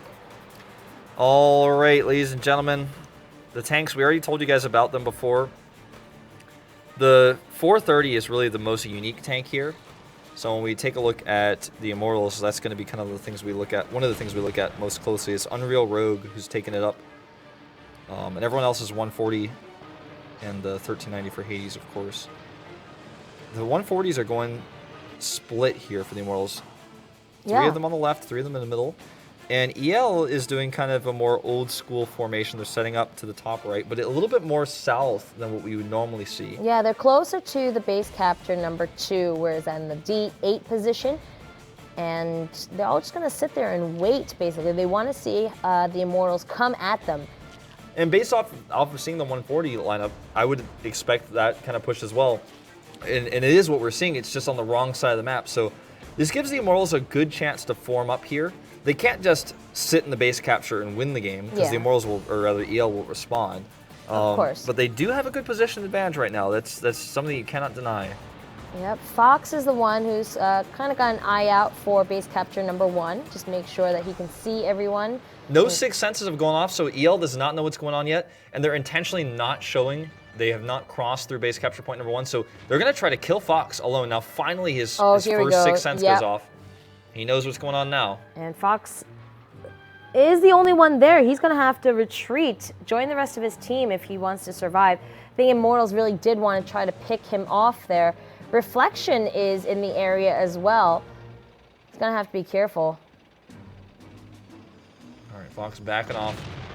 And here we go. This is going to be it. This is going to be... This is the brawl. This is going to be the brawl, the fight. Spring and Fox leading at the front. Black, Flag, Nice, and Newman all coming in for support. Yep. And Reflection giving support fire from the mountainside. And already a pretty big lead for EL here. Oh, Spring takes a lot of damage. He's getting a taste of his own medicine. Gets focus fire down to 0 HP. Sirius is going to finish off that job. Oh, looks like Ningyo and Unreal Rogue have had enough of that crossfire there, but this does give EL the advantage in tanks on the ground, and that means that they are going to sweep up Sun and Rap.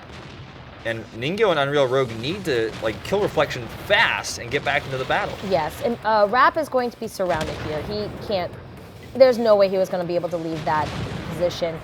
Sun on the run.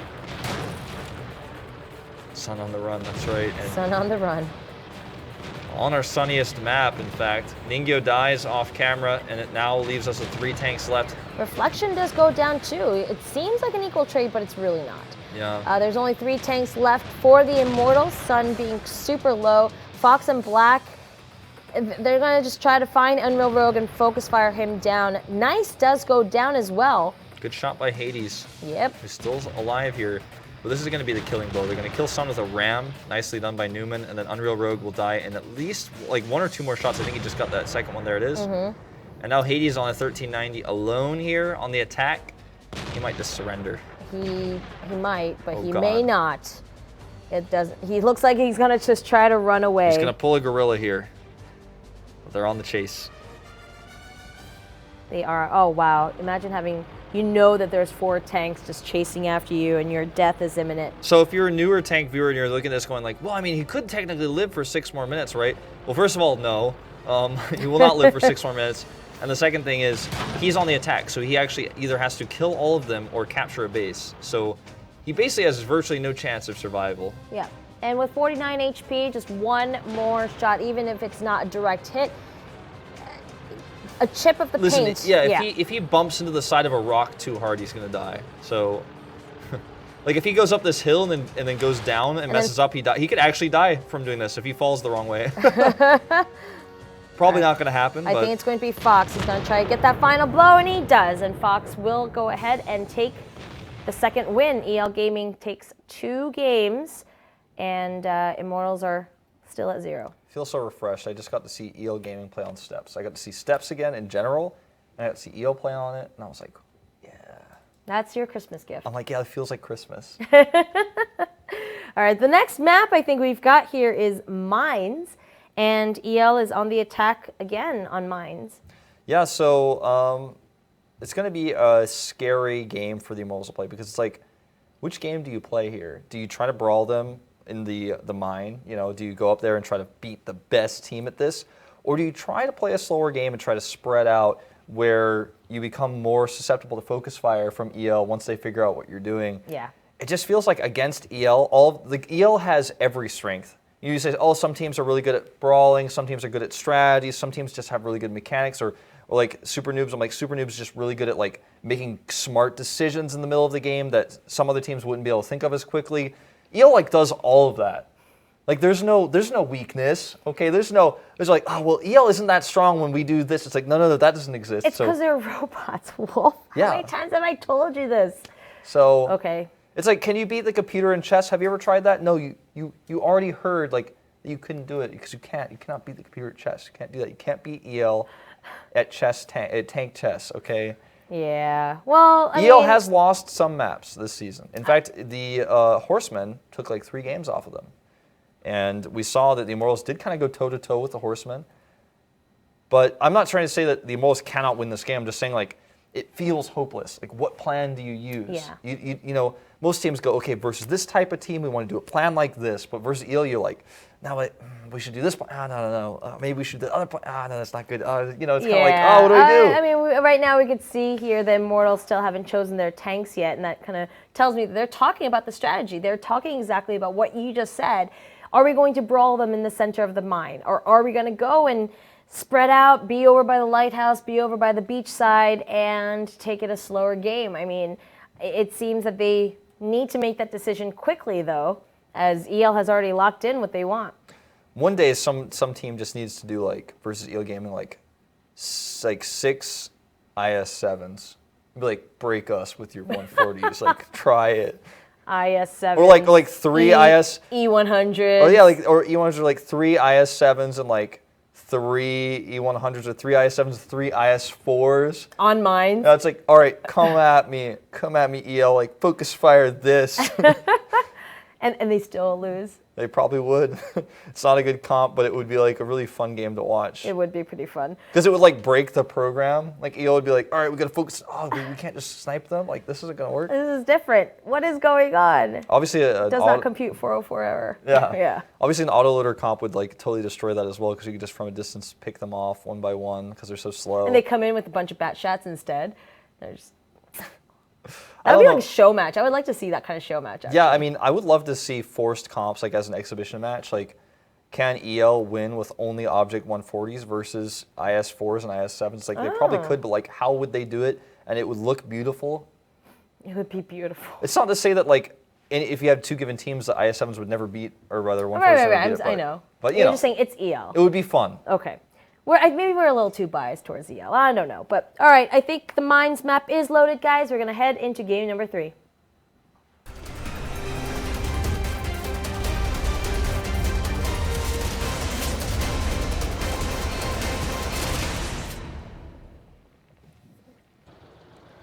Welcome back to Mines, everyone. Set number 3. EL Gaming are up 2 games, and they're going to be on the attack first. If it were any other team, I'd really like to see this Lorraine, but I'm kind of like, I don't know about this one. We'll see how this goes. The worrisome thing about having a Lorraine versus EL is EL is the most spread out, like most mobile team of professional assassins / robots. Yeah, wow. So if you bring an SPG, are you really going to be able to utilize that, or is that really just one more tank missing that you wish you had? Right. EL with the 2 T-54s. Oh, wow. Look at Nice. He's baiting them, and then he's just going to slide out while the T-54 and the 140s from the waterfront just do that damage. Oh, my God. He's already slid down. He's like, I'm out of here. Peace. I'm done, guys. Later. Wow. And then the E5s come up. You might be able to get a good angle here. Spring is brave. I mean, they pretty much have it's a similar composition, right? EL has 1 more E5, where Immortals has 1 more Object 140. And then, of course, the differences in the 2 tier 9s and the 1 tier 8 over here. Flag taking some damage, and the Immortals definitely in the better end of this trade so far. Things Good have for them. backfired a little bit for EL. So they did decide to spread apart. There was no brawl in the mines area. It looks like the idea for the Immortals is to try to maybe divide and conquer, if you will. see if they can pick off tanks one by one. Base capture is going to start. It's at 33 seconds already. Yeah. And if any team's going to be able to do it, it's going to be EL because Spring we're is in biased. trouble. Spring is in trouble here. Spring is out there by himself. Yeah, he's reloading as well. He's not being punished though. And actually, a third tank is very near the G3 cap point. He's going to attack. Catan he does connect. Nice and Spring trying to finish off this one tank You know it's EL Gaming when like T54 is brave enough to charge into an Object 140 because he's never really alone. But don't hit him too hard, Catan. one more. There we go. Oh, he like shoots over his shoulder. Oh, that was actually Newman that did that. I thought Nice like killed someone behind him. I was like, whoa. Yeah. You know, EL. Oh, okay. Yeah. So Catan does go down. Nice does take that last shot. And Nice is down to 20 HP, though. Base capture is still happening. There's 7 seconds left. Okay, Black. That was a mistake. That was an accident. That was bad. That was an accident, but it looks like they are going to be reset now. But the position for EL Gaming is so strong now because they can force, with this base capture, tanks to be out of position, and they already have a tank lead. Yeah, and I mean, I understand why Black left that base capture. There's 2 tanks right above them, trying to shoot at them directly. So yeah, I feel like it was initially an accident, but after that they were like, all right, well, I mean, this isn't worth it anymore. Like, there's definitely no reason to stay. Ningyo is trying to be a god here, but he's not going to be able to do that. Ningyo and Hades, they both die, and it is now up to Unreal Rogue, Rap, and the Sirius to try to bring this game back. Fox goes down. Yeah. Newman is also down incredibly low. Yeah, 89 hit points. So yeah, if members of Immortals can start to focus fire and just pick off these tanks, they may have a shot. Oh, Lorraine reloads so slowly. I'm gonna like take a really close look at where that next round goes. If he can hit reflection. Let's see. Yeah, wow, he hits Black. Hits Black. They are really making this work. I mean, they have not won the game yet, but it's working out. Like, I look at it and go, this finally makes sense. This has actually paid for itself. Yeah. Uh-oh, Unreal Rogue, watch out, Spring is on you. Spring is going to, oh no, it was Flag. Flag kills him. Yep, Flag kills him. All right, come on, the Sirius, make that shot. And you want to hit Black, and you do. Keeps resetting that base, but unfortunately, he probably should have hit Reflection for base reset, but he wants to kill Black. I don't blame him. It's just like, literally, we have right now a 4v1 or a 5v1 because Rap is the only tank that can really fight. And even though the Sirius is like still doing some damage, he's eventually just going to be killed. Like, he can't hide behind these rocks forever. Now he's going to die to one shot of Spring. He doesn't even see Spring yet. His death is approaching very quickly. Yeah. And now that they know that it's only the Lorraine that's sitting around, they kill him. And there you go. Yeah, I was going to say they could either capture the base, but they actually just ended up killing him instead. And EL Gaming, they're just going to go ahead and take game number 3. Third win. And I like the Lorraine, though. You know, I don't normally like it, especially versus EL, but it worked out in this case because they were actually staying immobile in that capture point, and it did a ton of damage. The problem was that they didn't have enough backup for it to where eventually it's like, oh, cool, you reset it 5 times. But you and an Object 140 are the only tanks left. And now no matter what, you lose. Like, you're going to die. So he's not very mobile. No, not at all. Now, I actually think we might see, on the flip side, that M40-43, Spring might pull that out again and do something similar to what we saw from the Immortals last game. It's not certain that that's what we'll see, but I have like a feeling because they do use this a lot, this artillery, even though it hasn't been like the game changer for them. Yeah. And they're probably going to go for a heavy Object 140 comp again with E5s. Now, what the Immortals are going to do, I don't yet know. Like, if they bring the Lorraine again, I'm a bit worried about that, especially on the attack. Well, it did work. I have to say, it did work out for them. But now they're on the attack, and so there's even going to be less times where the EO Gaming is going to be just kind of sitting in a location, you know what I mean? But I have to say, I was really, really impressed with the Sirius's accuracy and his ability to connect those shots when they mattered. Yeah. If the rest of his team really stepped it up, it would have been like, okay, I really get this. I really like this. Yeah. And I still do like it, but it's not to say like it was a bad pick or anything. It's just versus EL, it's just so hard to find the synergy. And they even found it in that last game, and I'm like, wow. If just a few things went more right for you guys, like that would have been great. Yeah, I could have just been the pick because they knew that EL was probably prone to capture a base as opposed to elimination. And if that's the case, then they could just continue shooting black or reflection. So, okay, well, I think the next game is loaded. So let's get into game number 4.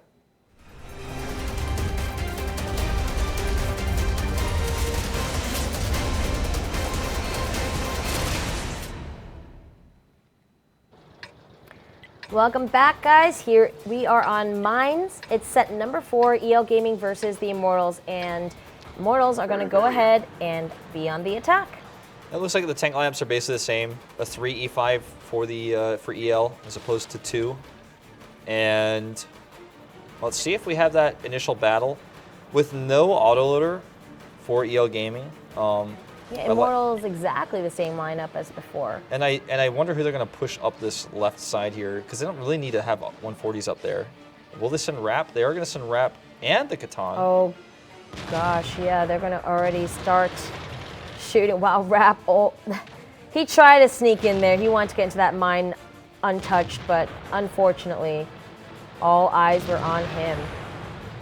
Another missed shot from the waterfront side. I think Flag took that shot. Black does get chipped down a little bit. Yeah, still pretty even trades actually so far. Oh, the Spring taking some damage though. Spring takes some damage. Nice took some damage. Everyone's kind of just chipping away at one another. You're right, this is pretty even. In fact, I would even say it's probably more towards the Immortal side. Yeah, for a little bit longer here. Notice that the focus fire for EL is always on those E5s. They know those are the priority targets, and they're prioritizing them quite well. But sometimes that's coming back to bite them a little bit as a bird flies over the battle. Get out of here, bird. Nice will actually die here first. I think it'll be the first tank to go down. Catan goes ahead, and he is the first one. All right, Reflection pulls back at the right moment.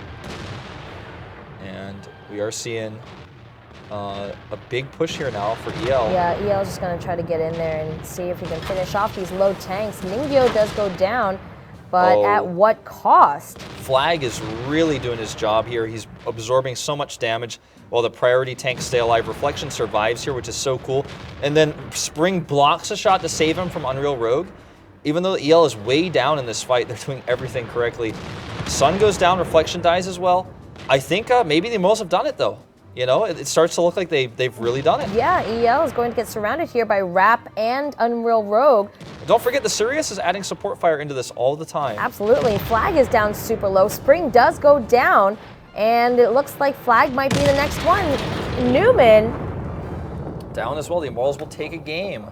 Wow. As we go into our third map. There was a glitch in the robot programming. Just a better fight overall for the Immortals. That was actually really well done because it was a brawl, and I guess that was what they expected to do. But they were in a much better position. And EL put so much focus fire and so much they put so much focus on killing the E5s. Yeah. And I think the Immortals realized that, protected their E5s better, which drew the EL out of like their better position and put them in more vulnerable spots where the Lorraine could also do some extra damage. And that was just basically a fight that started off wrong for EL. Then they made some incredible plays where they were blocking to keep their own E5s alive, but no matter how perfect they played, like the game was already kind of set, and the Immortals just continued to make good choices. Very nice. So very nicely done. They take a win, and that's like gonna boost your confidence big time. Especially going into Cliff's next game.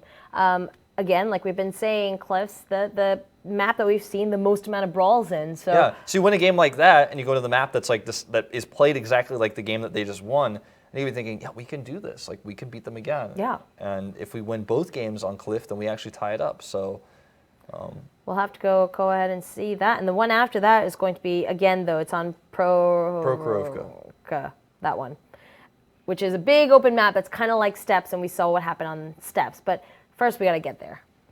Yeah, and I mean, I feel like I want to see the Immortals really just play this one patiently again. Mm-hmm. Some really good decision making. Abuse what EL, like if you can figure out EL's plan, they usually stick to it so much that you can really abuse it and you can punish it, and that's what we saw last game. They really focused on the E5s. Immortals realized it, put their E5s basically out of the picture. Mm-hmm. The E5s weren't doing damage because they were like so removed from the battle, but EL like went to chase them. They're like, we can get those E5s. Immortals like, gotcha, you're on our trap now. We've trapped you. That was really smart. Immortals played that one, and it executed the way that they wanted to, and that's a good moral victory. I like that. So I think we're going to see very similar comps going to this map as we saw previously. A lot of 140s, one STB apiece, unless one of the teams wants to break the rule and do 2 STBs.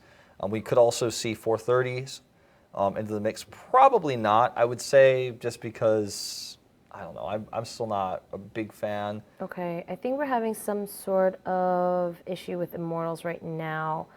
They're asking people to wait. So again, just trying to figure out what is going on. Yeah. Yeah. Well, we'll get it sorted out in just a second. I think they're just trying to make sure they're, just based on what I'm seeing in the chat, I guess like changing some consumables or something. Maybe someone didn't have the right consumables, something like that. So yeah. Anyway, they need to get the tanks set up, and then once we get into Cliff, I forgot who's on attack first. Who's on attack first? Immortals are actually. Immortals will be on attack first. Yeah. Defender's side has like somewhat of an advantage at getting to the location where the brawl exists first, but the attack side position is somewhat stronger. That's why it's like balanced. So we'll see what ends up happening in just a moment as these tanks get ready. And it looks like all the tanks are pretty much picked and locked in. I think they are, and in just a second then, we will have Cliffs for you loaded, and I think we are ready to go. So here we go.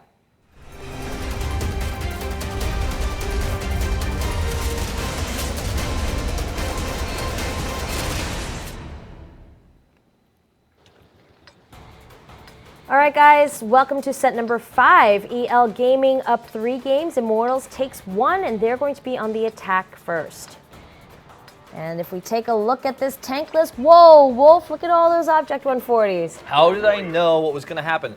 And look at that, the Immortals broke the golden rule. They brought 2 STB1s, but it's okay because there's no STB1s for EL, so I guess they like kind of absorbed that. That's fine. If they had 3 STB1s, I'd just walk out right now. Right, EL's keeping with the T-54s. They've been using a pretty similar composition. Yeah, on all 3 maps so far. Yeah, and Sirius still on the Lorraine.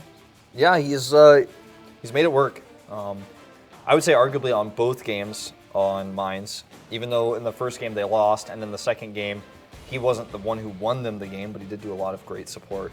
So let's see how this plays out, because when I was initially like briefed on this map by our observer and some of our like technical Korean commentators, like they told me that we saw a lot of the Lorraines on this map, and this is the first time actually seeing it, so it feels like it does make sense again. Yeah. Just haven't seen it yet. And here they are right in the center of, here's the ring, here is the arena, the brawl arena.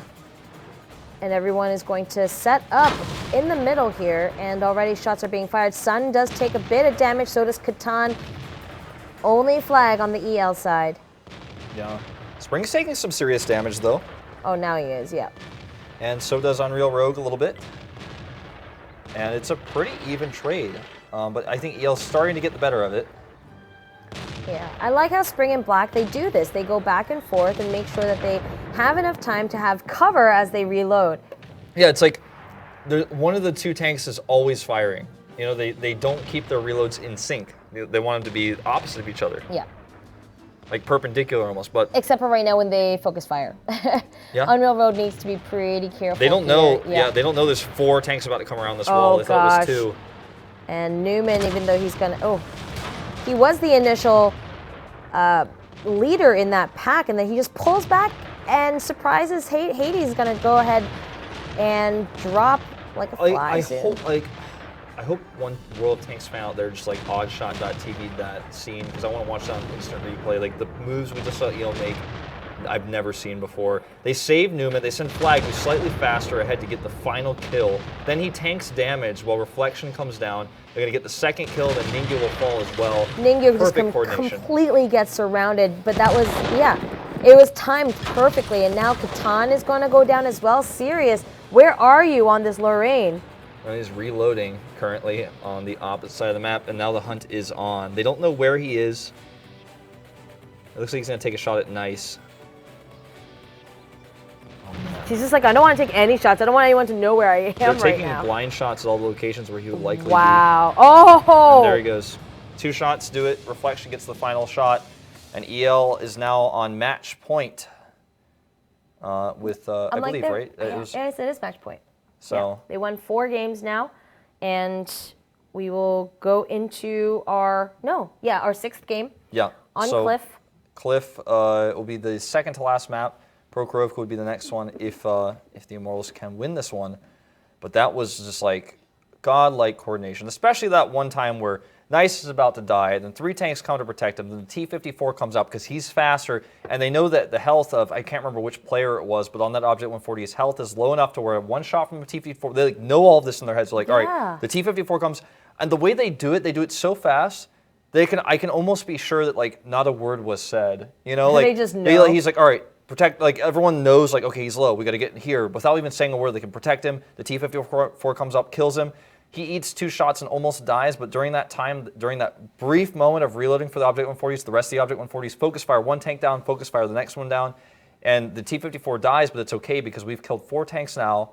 And 1 T-54 Tier 9 medium has died. Well, we've killed 4 important tanks. That was brilliantly done. I mean, this is like the kind of stuff where, you know, people can call me biased, but I look at these plays and I'm like, no one is making plays this good. Yeah. And I have to agree with you. I mean, that's why I feel like I'm being biased when I keep talking about EL and how amazing they are. But their track record shows that. Every time we watch their games, I'm just in awe of how good their coordination is. I'm not even saying like the Immortals don't have a chance or like, oh, like we shouldn't even commentate this because they're going to win. I'm just looking at this and I'm seeing the amazing plays and I like want to tell the world, like I'm in love. Like I'm like, listen, did you see that? Did you guys just see what I just saw?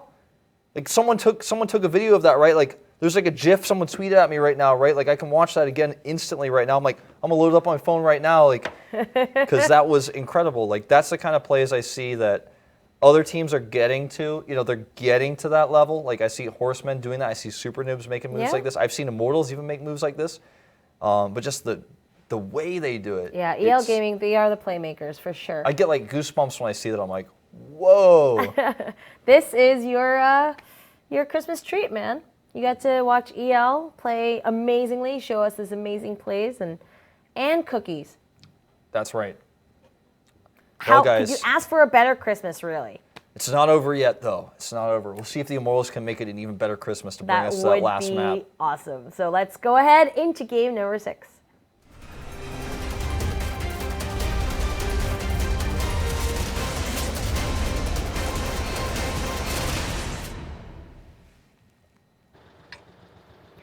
All right, guys, set number 6, Immortals with 1 win, EL Gaming with 4. This will be match point. If they win this game, EL is on the attack, and they're going to go home and get those 3 points, even though they lost 3 points earlier today. All right, so looks like the Immortals are going to take those 2 T-54s to heart, and they're going to bring them out themselves. No Lorraine, no artillery, 4 Object 140s and an STB-1.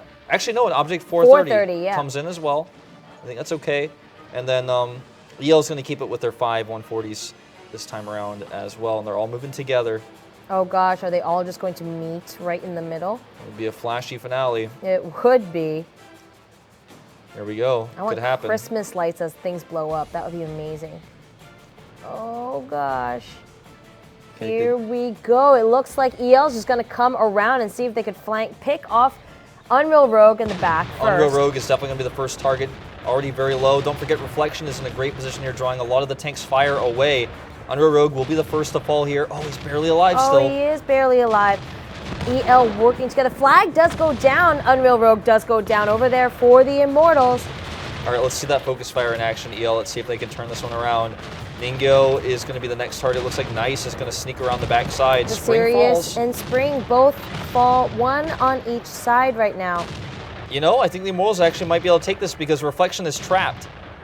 Oh, shoot, yeah. Ningyo, Fox goes down. It looks like they are having the better end of this fight. Immortal, wow. Reflection got into a good position, but they really punished him and they trapped him there. And so he wasn't able to be very relevant and he wasn't able to distract anybody. And that was kind of all their eggs in one basket to a certain extent. And Immortals will win this game.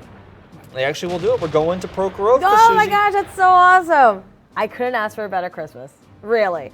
Oh my goodness. So Newman is going to go ahead and take these final shots. Immortals, I love it. I love the fact that they were able to read that, you know what, it's game point, it's match point for them, right?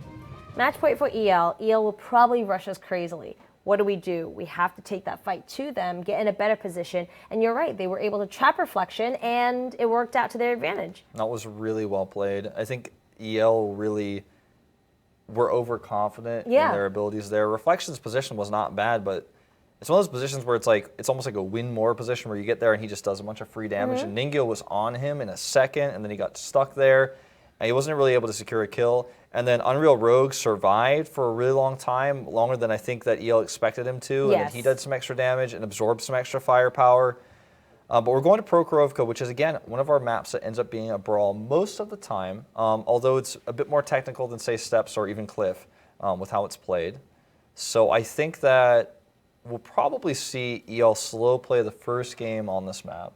Wait, who is on the attack first? EL is on the attack first. And so, I'm trying to think.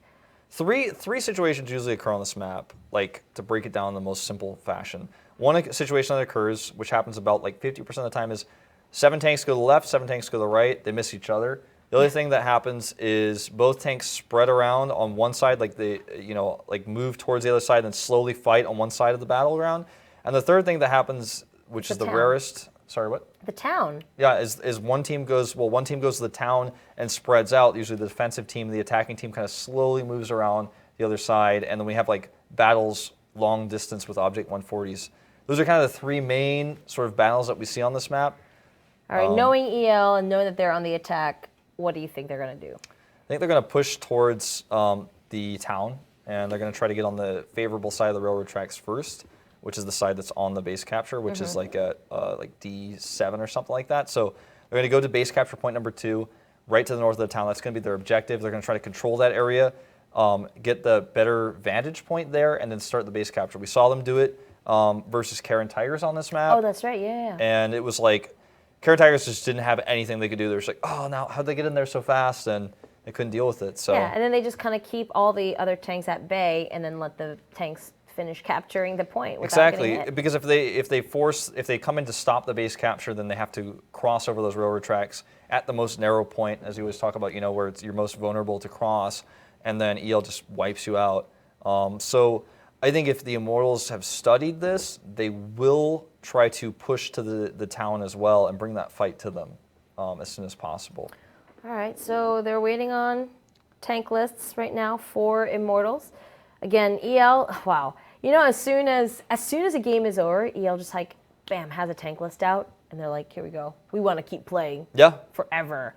And they're ready. Yeah, but Immortals really need to think it out and make sure if they win this, I mean, they can still come back, Absolutely.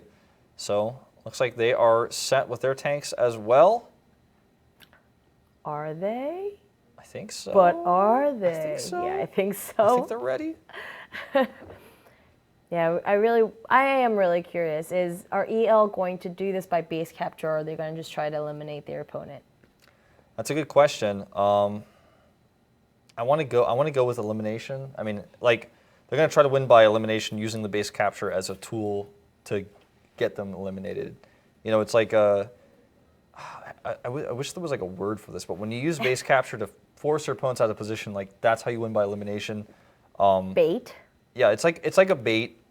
I don't want to say it's like a bait though, No, because it's like a positional advantage. It's like much deeper than that, but there's like no word for this. I'm sure someone will tell me if there is one. They'll tweet at me or something. You tweet at us about it. All right. Well, it looks like everything is ready. We're going to go ahead on to game number 7.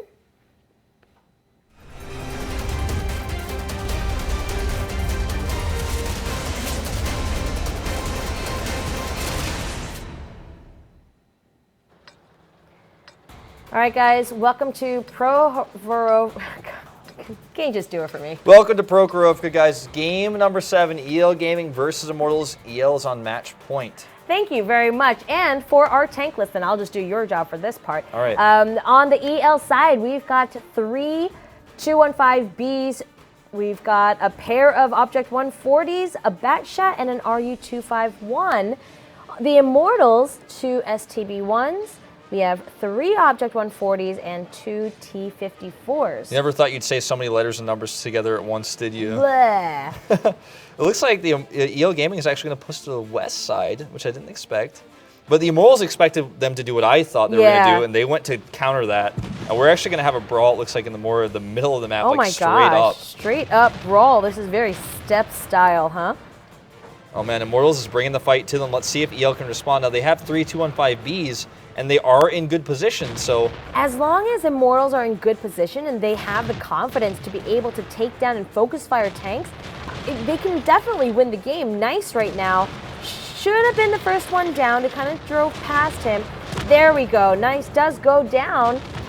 But the better trades definitely overall for EL. Let's see if they can keep it up, though, because they need some eliminations of their own. They've got only the Sirius so far. He's not the key tank they wanted to get. And if these 215Bs die out in the middle out here exposed, that's really not good. Spring is down to 15 health. Oh, gosh. Now he goes. Hades is going to be the next one. I'm pretty sure there he... Goodbye. Goodbye, Unreal Rogue, and goodbye, Ningyo? Too haphazard, this engagement. Just gave too many good they exposed themselves too much, too many good shots for EL. And there you go. That was one of our shortest games that we've ever seen this season. That was under 2 minutes. Okay, well, congrats to EL Gaming. And wow, tonight was a pretty amazing series. The between the first series where we had the 2 base captures and elimination, the Horsemen. What was it? What did you call it? It was the Triforce. The Triforce. It's like the trifecta achievement. of getting. You capture both base captures and win by elimination. That's what we saw. Yeah. We've seen a little bit of everything tonight. We have brawls. We had 1v1s. We had, we had wild chases, everything. So let's take a look at the results for tonight.